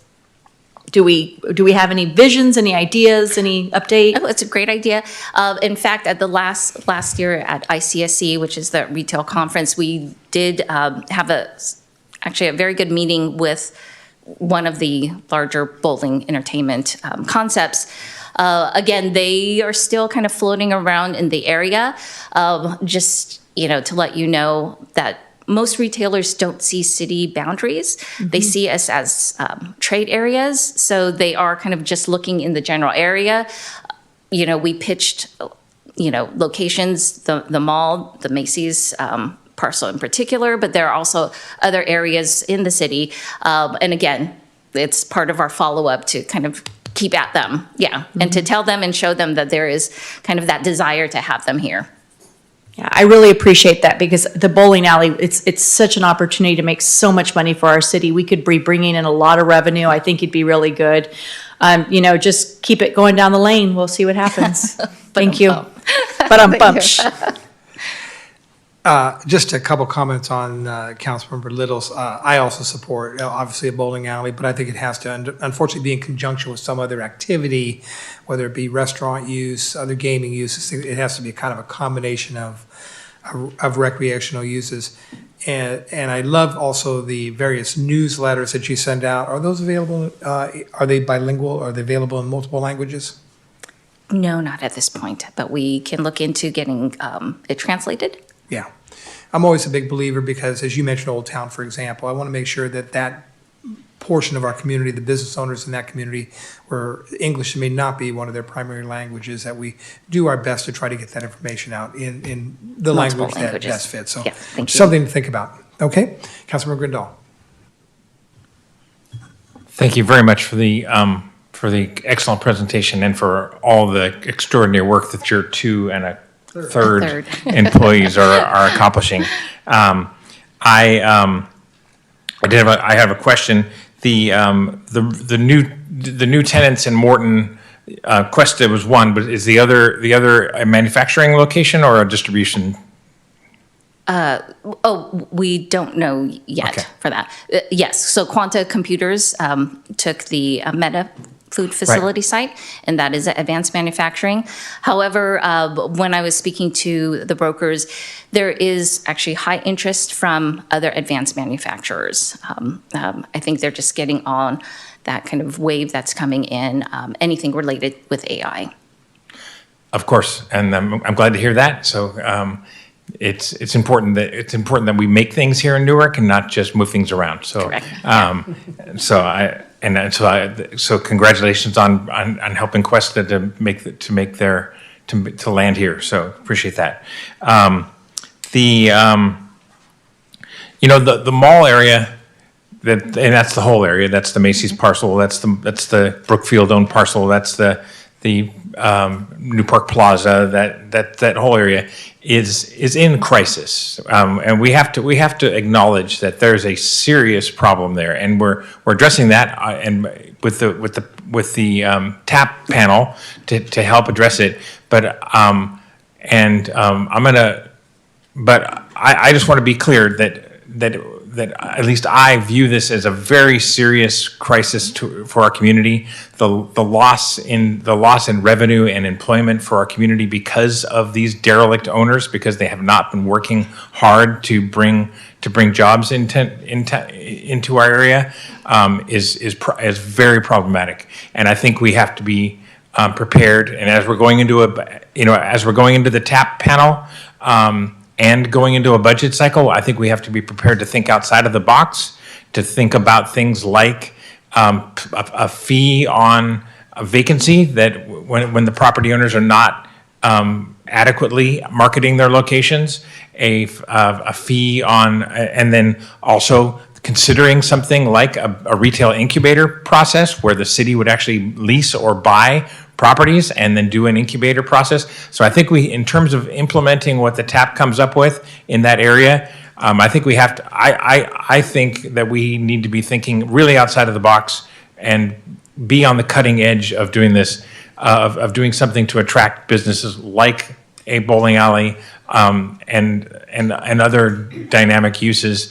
I know you're doing what you can, but we as the council have to give you the tools that it takes in terms of the staffing that you need and the legislation that you need to be able to make a difference here, because it is really a crisis, and it's frankly it's an embarrassment. In the time that the mall has been floundering, other locations like Concord's Veranda have started from a plan to being completed and sales tax rolling into that community, and the difference between here and there is our market is better, but their property owner was actually playing and actually part of the situation. So we need to find a way to move that. So I just wanted to say that, and I think we'll be talking more at the TAP about that. But it's very important to me to see that we are thinking outside of the box and in terms of implementing what the experts tell us to do. So. In addition to that, I just want to say I really appreciate all the efforts you're doing. I appreciate that I've had the opportunity to go with you to retail attraction conferences, and I hope to be able to continue to do that. I hope some of the colleagues will join me in that as well. So that's all the comments I have at this point. Thank you. Thank you. Councilmember Grindal, I absolutely agree with you. The mall is in crisis. I've talked to the mall owners on a couple of occasions. I've certainly have encouraged them because they don't have a vision for what they want to do there. I've asked them, quite frankly, it's time for you to consider selling the mall. And I know, if I didn't mention it previously, they used to own Southland Mall, and they sold Southland Mall. I know we've heard that there's interest in folks to buy New Park Mall. Hopefully that happens sooner than later.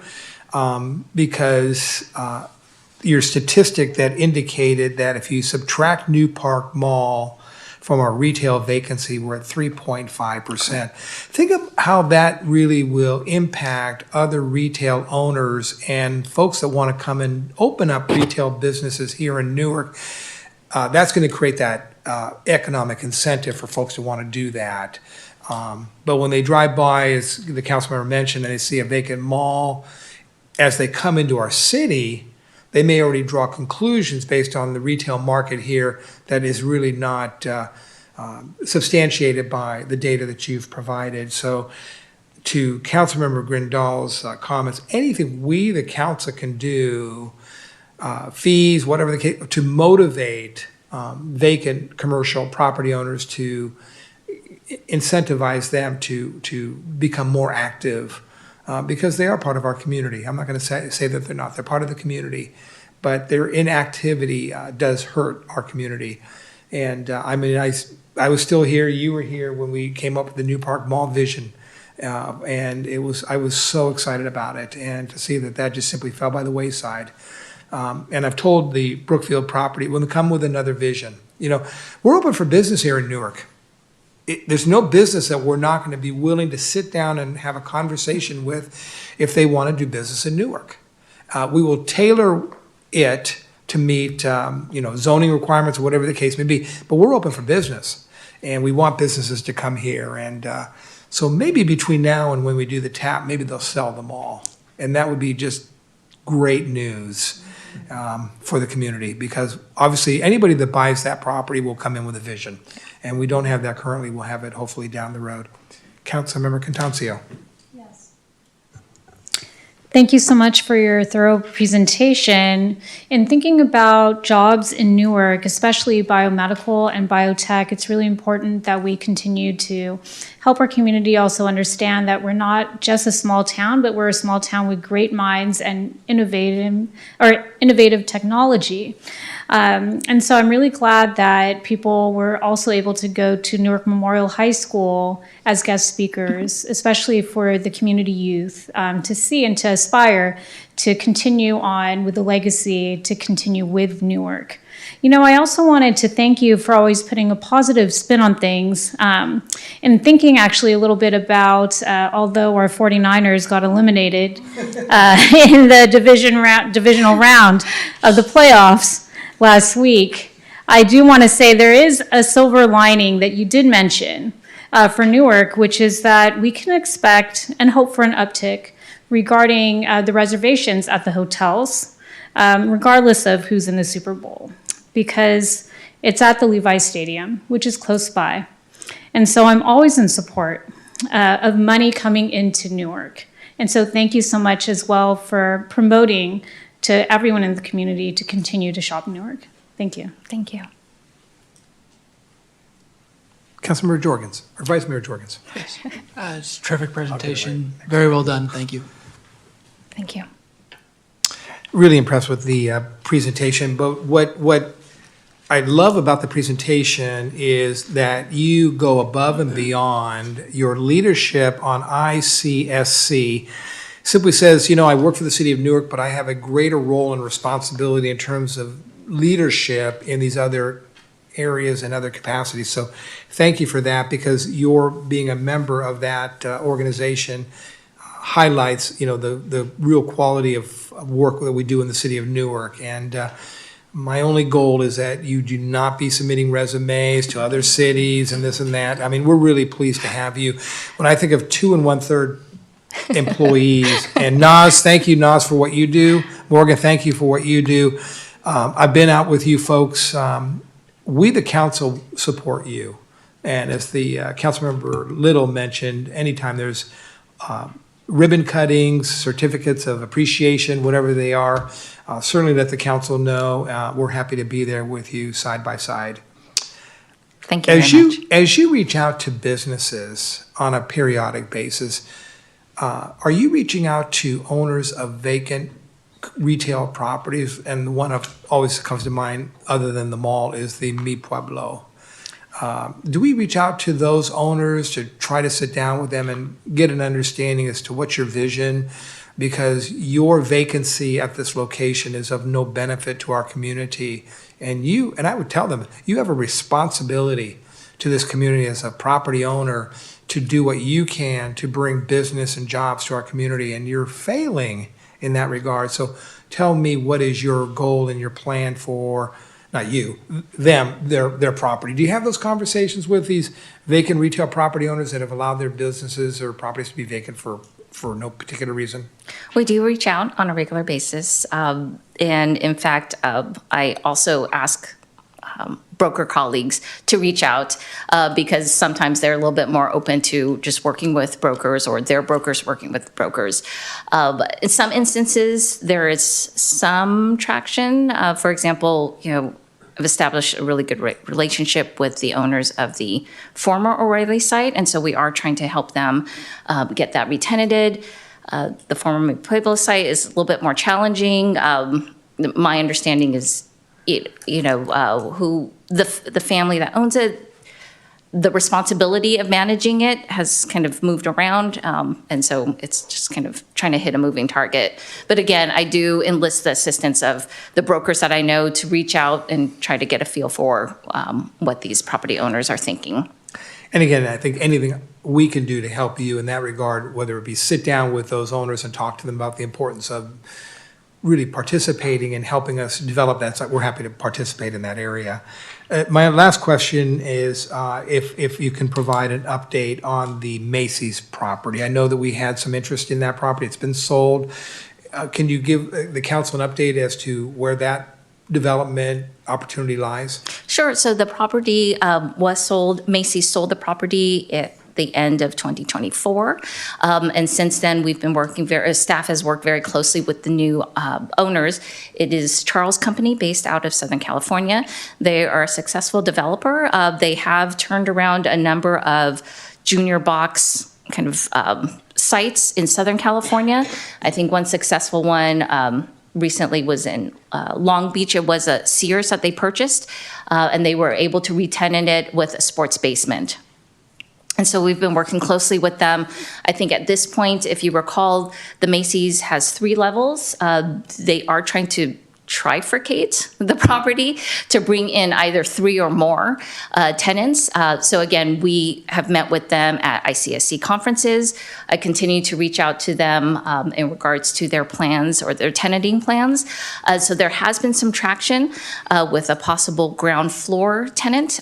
So we're still working through that. I don't want to jeopardize kind of any deals that are in the works, but this ownership has been very excited to be here in Newark, and they've been working closely with staff. Good. Keep up the good work. And again, Mr. Benoon, you've demonstrated time and time again, you bring outstanding staff to the city organization, folks that we're really proud to work with. And you hear from my colleagues, you have the support of this council. So continue to do the good work that you do. And if there's things that we can do to assist you, certainly let us know. I actually have one more question for you, if that's okay. So, I work in the restaurant industry. I work a lot with hotels and stuff, and I bump into people all the time. Oh, we're looking for a new restaurant. We're looking for a new site. If I get their contact information, do you want me to email you and then you reach out to her? Okay. So do you want me to do an email introduction between you and me, or just send the information and then the who, what, where? What would you like? No preference from my end, whatever your pleasure is. Okay. Thank you. I think the more information you send to the city manager in terms of the contact, how you made contact with them, who they are, I think any and all that information is going to be important for them to know, so that it helps Angela when you reach out to them to kind of understand, where are they at, what's their mindset as we look to work with them. That warm handshake is always appreciated. Thank you. Folks, this was just an informational item. We look forward to the annual reports in this regard. And I think, as Ms. Sway mentioned, you'll be coming back with more of a comprehensive focus on the industrial lands, from what I understand. That's correct. Perfect. The next item is the acceptance of the annual comprehensive financial report, ACFR, for the period ending June 30, 2025. Mr. Benoon. Yes, good evening, Your Honor, members of the council. Item F4 is the approval of the annual comprehensive financial report, otherwise known as ACFR, for the fiscal year ending June 30th, 2025. This item is typically reviewed by the City Council on the consent calendar. However, given the fact that this is positive news and we still have a relatively new council, we thought it would be appropriate and beneficial to give a presentation on the non-consent calendar. To provide some brief background and context, the ACFR provides an independent audited snapshot of the city's financial condition. It also plays an important role in maintaining the city's AA+ credit rating, the second highest credit rating on the municipal rating scale. Most importantly, it demonstrates to our community that the city is committed to fiscal transparency and sound budget and reserves planning.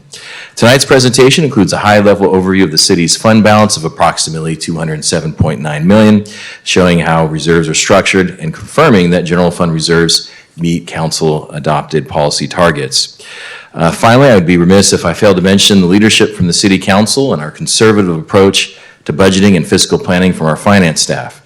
This has undoubtedly positioned the city to secure financial success well into the future, and I sincerely thank everyone for their diligent efforts. Additionally, I'm just going to take a quick victory lap for our staff. They won't brag so much about their work, but I will. For several years, the city has received the Government Finance Officers Association, GFOA, their Certificate of Achievement for Excellence in Financial Reporting. This is the highest form of recognition in the field of government accounting. The city has received this award for at least the past 10 years. The ACFR that we are presenting for tonight, which is fiscal year 2025, once the council approves it, we will submit it to GFOA for their review and consideration, and hopefully, no pressure, but we will receive the award later this year, potentially. No pressure, again. With that in mind, I'll pass it over to Senior Accountant Michelle Villanueva. She has a relatively brief staff report this evening. Thank you. Good evening, Your Honor, members of the council. My name is Michelle Villanueva, Senior Accountant. Tonight, I am presenting the Audited Annual Comprehensive Financial Report, also referred to as ACFR, for the fiscal year ending June 30th, 2025. For clarification of the city's fiscal year, it runs from July 1st through June 30th each year. The ACFR is a set of financial statements comprising of all financial activity of the city and provides information on the city's year-end financial condition and operational results for fiscal year 2025.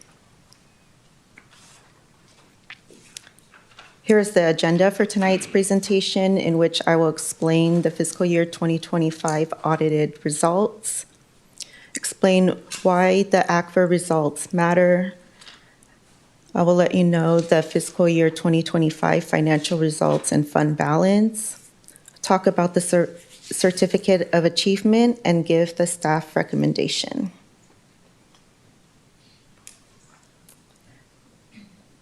The audited results. Following the close of each fiscal year, the city's external auditors, LSL, conduct an audit of the city's financial records. The objective of the financial reporting is accountability and transparency. The goal of the audit is to provide users with a reasonable assurance from an independent source that the information presented in the ACFR is reliable and free from material misstatements. LSL has issued an unmodified clean audit opinion, whereas a modified opinion indicates significant errors. This unmodified opinion indicates that the financial statements represent fairly, in all material aspects, the financial position of the city in accordance with accounting principles generally accepted in the United States, and is in compliance with the pronouncements issued by the Government Accounting Standards Board.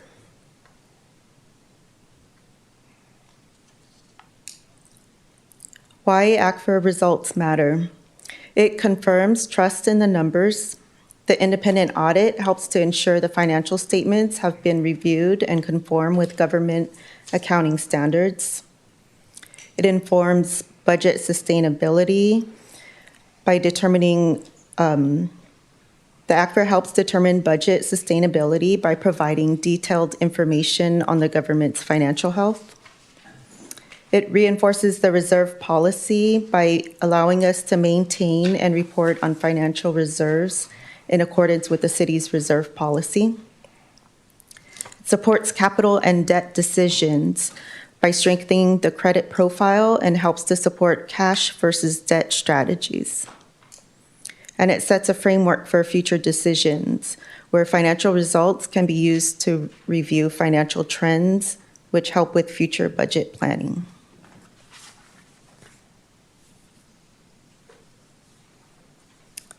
We began fiscal year 2025 with a fund balance of $182.5 million. Total governmental fund revenues were $114.7 million. Expenditures were $89.7 million, and other financing source added $0.4 million.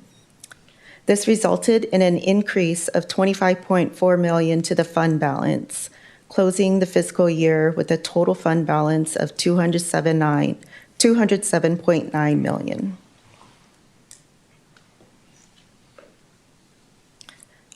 So this slide shows the composition of the city's fund balance, which make up the $207.9 million as shown on the previous slide. The fund balance is categorized as non-spendable, restricted, committed, assigned, and unassigned. The restricted fund balance of $112 million largely consists of impact fees, which is approximately $78 million, the PAR Section 115 pension trust, and various gas tax and street construction funds. The assigned fund balance of $47.4 million includes Measure GG, equipment replacement, and the maintenance reserve. And the unassigned fund balance totals approximately $43.8 million, although $12.2 million is designated as emergency reserves and $11.5 million as fiscal uncertainty reserves. The amounts in the reserves meet the targets specified in the council-approved fund balance and reserve policy. These reserves position the city to respond to economic uncertainty, emergencies, and future fiscal challenges while supporting long-term financial stability.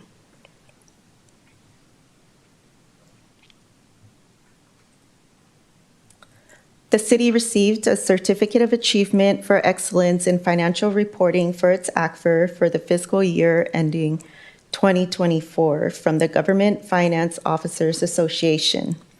This prestigious award recognizes the city's commitment to transparency, accountability, and high-quality financial reporting. It confirms that the ACFR complies with rigorous standards, including generally accepted accounting principles and legal requirements. This award enhances the city's credit profile as bond rating agencies and financial institutions view it as evidence of sound fiscal management, resulting in better borrowing terms, lower interest rates, and taxpayer savings. To qualify, a government must produce a well-organized, compliant, and easily readable report. As the highest honor in government accounting, the certificate is valid for 1 year. Staff is confident the fiscal year 2025 ACFR will again meet these standards, further reinforcing Newark's reputation for financial excellence. Staff recommends the City Council receive and file the fiscal year 2025 Annual Comprehensive Financial Report. And this concludes my presentation. I'm happy to answer any questions. Thank you very much, Michelle. Is there anybody in the audience that would like to speak to this item? Ms. Lee's not going to run up to the podium with like all these certificates in hand, you know. She's looking for bigger office space, you know, to put all these awards that she continues to receive year after year after year. It's like, I don't want anyone to think that this is not an important item. It is, because you hit the nail on the head.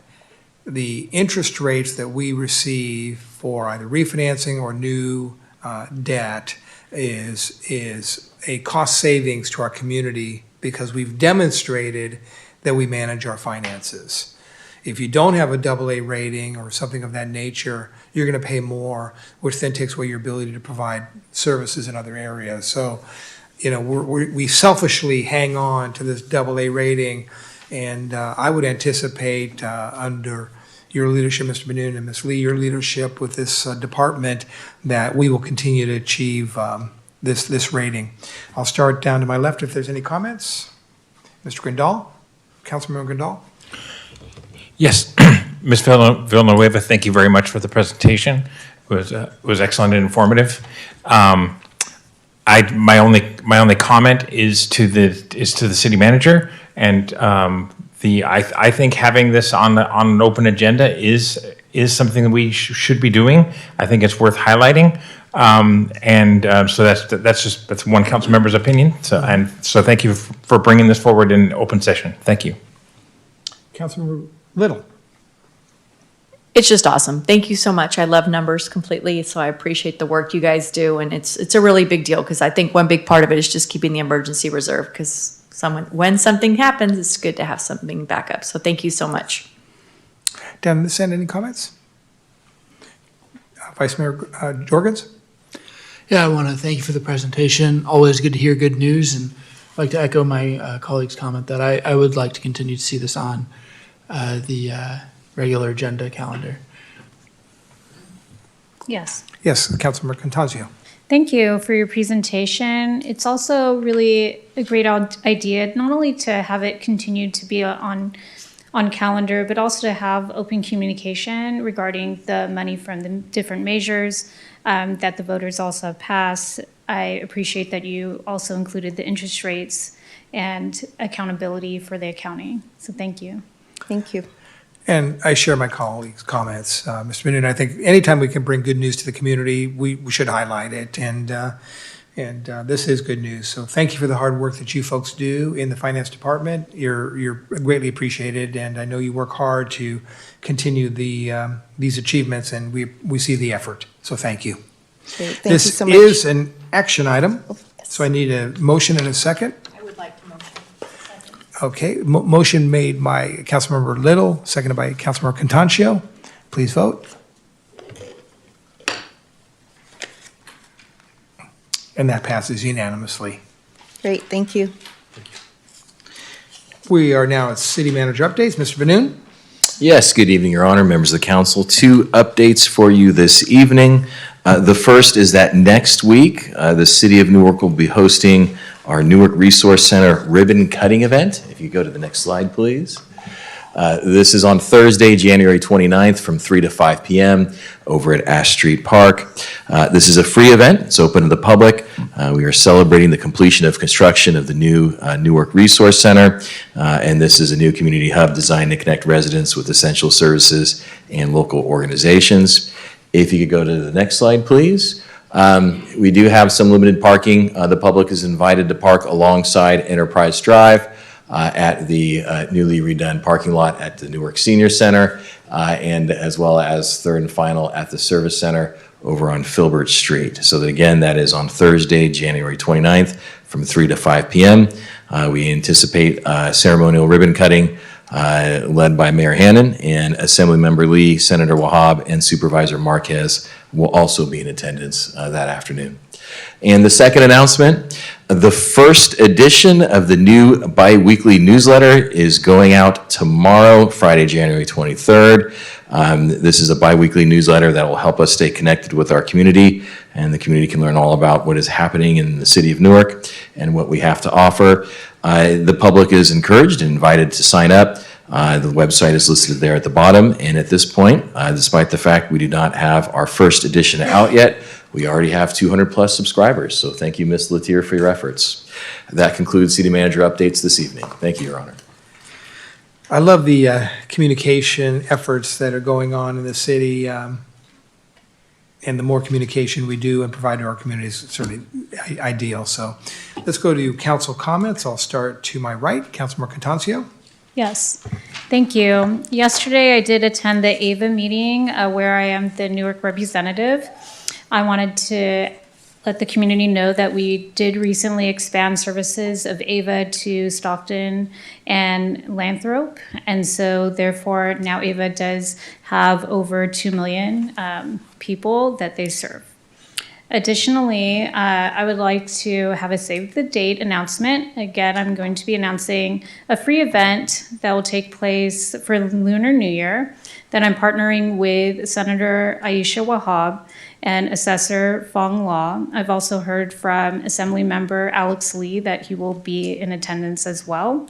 It's from 12 o'clock to 3 o'clock, September 28 at the Newark Library. And there will be a line dance and performances, cultural stations, and activities for families. Thank you. Councilmember, did you say September 28th? Oh, I'm sorry. Did I? I apologize. That's okay. I meant to say February 28th. That's what I figured. Because September already happened, so it's gonna be in our near future. Thank you. Thank you for that. Vice Mayor Jorgens. Yeah, thank you. So some more Newark history to celebrate, our 150th year since the founding of our town. So there's a couple of stories about where the name Newark came from. So one possibility is it came from a guy by the name of J. Bar Robertson, who oversaw an unsuccessful attempt in the 1870s to develop the area. He was from Scotland, named it Newark after Newark Castle in Scotland. The other story comes from the 1875 efforts to build a town here by E.B. Perrin. He would have named it after his New Jersey roots, the city there. So it's unclear. So name Newark came from one of those, but there were some other ideas floated around. One of those, in 1872, as referred to by J. Ross Brown, who was trying to develop it at the time, as either Coralvo or Caribou. In the 1950s, when there was attempts to incorporate Washington Township altogether, some of the proposed names for that larger city that Newark would have been a part of included Garden City, Zenith, Dumbarton, and Peralta. You know, personally, I'm really glad we stuck with Newark.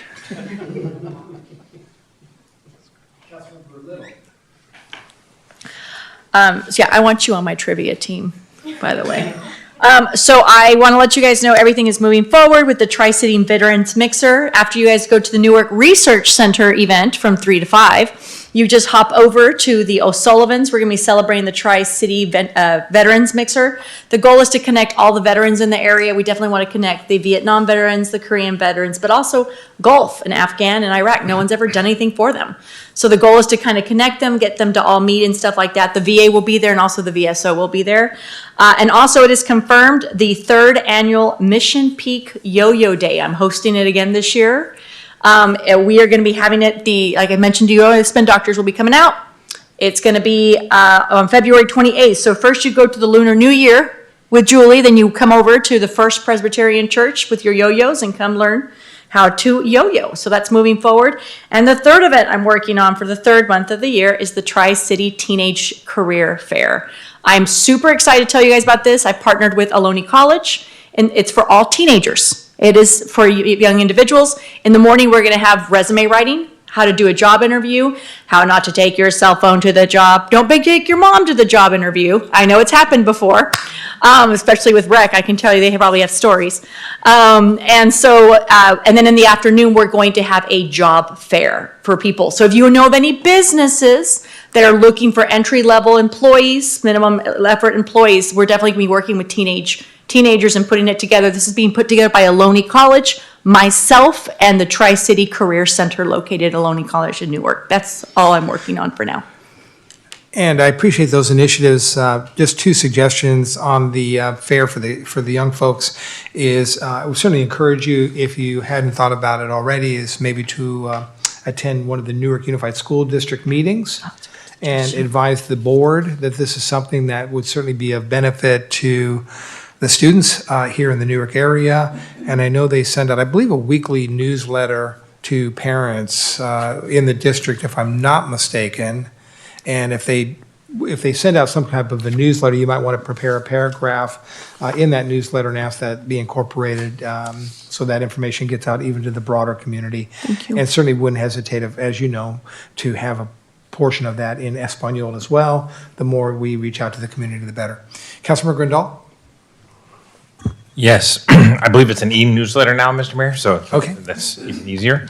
I'm going to be holding a town hall meeting on next Monday, January 26th, 6:30 p.m. Tamales and talk, so people can stop by, have some tamales, and talk about whatever's important, how we can make Newark better. So that's what I have going on. Where's it going to be at? Thank you, council member. It's at the library. Love tamales. 6:30.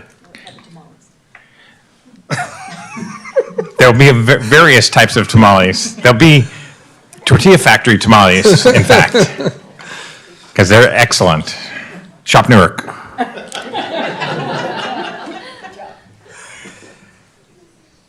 Ladies and gentlemen, I had the opportunity to participate in point in time count this morning. Was up at 4:30 this morning, and there's a number of folks, Mr. Benoon, I want to thank. First of all, I want to thank folks from the Recreation Department that were out there at that same hour to do that count. And, as you come across homeless in the community, these are still citizens and, of our community. And they were all very respectful.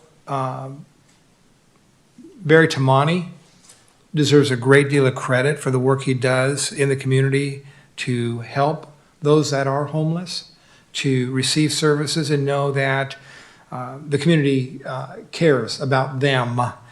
And a lot of decent people out there that are struggling with a variety of issues. I talked to folks that clearly had some mental health issues and drug addictions and things of that nature. And I know that they struggle every day, and they all indicated to me that they're working, to get better. And so let's, as we in this community see folks that we know may be homeless or are homeless, and I know that they do create some impacts on the quality of our community, and our police department does a great job of reaching out and see what services we can provide to minimize and mitigate those impacts. But again, these are human beings. They deserve whatever love and support we can provide to them to know that they're valued in this community. So big thanks to Barry Tamani and his organization for the work that they do. Also, I hate to say this, our neighboring city is celebrating their 70th birthday tomorrow from 5 o'clock. It'll be at the Event Center in Fremont. I'm going to attend. Certainly, we're all encouraged to attend. And maybe just we sit in the back of the room and say, you know what, thank God. Thank God we made the decisions that we made. I say that with all. I say that with all due respect to my friends in Fremont. It's a good community. We have a good relationship with both Fremont and Union City because we recognize, as the Tri-City area in the South County area, we don't always get the recognition from the county that I think we believe we deserve in that capacity. So I'll be attending that event. Certainly, if you're available, I certainly would encourage you to attend that event as well. And with that being said, again, big thanks to Bill Fitz for his service to our community. 40 years. He comes up in 2 more years. We'll see. We'll see. Nagy's at 42 and a half, I think. He's prideful of that. We'll see if Bill gets that appointment in 2 years. But big thanks to Bill, big thanks to Debbie Rodriguez, and big thanks to the community for being patient tonight. We had a long agenda, Mr. Benoon. We're hoping to get back to some sense of kind of the normal city council meetings here in Newark in the near future, and I will put that responsibility on your shoulders. So with that being said, have a nice evening. We are adjourned. 1956.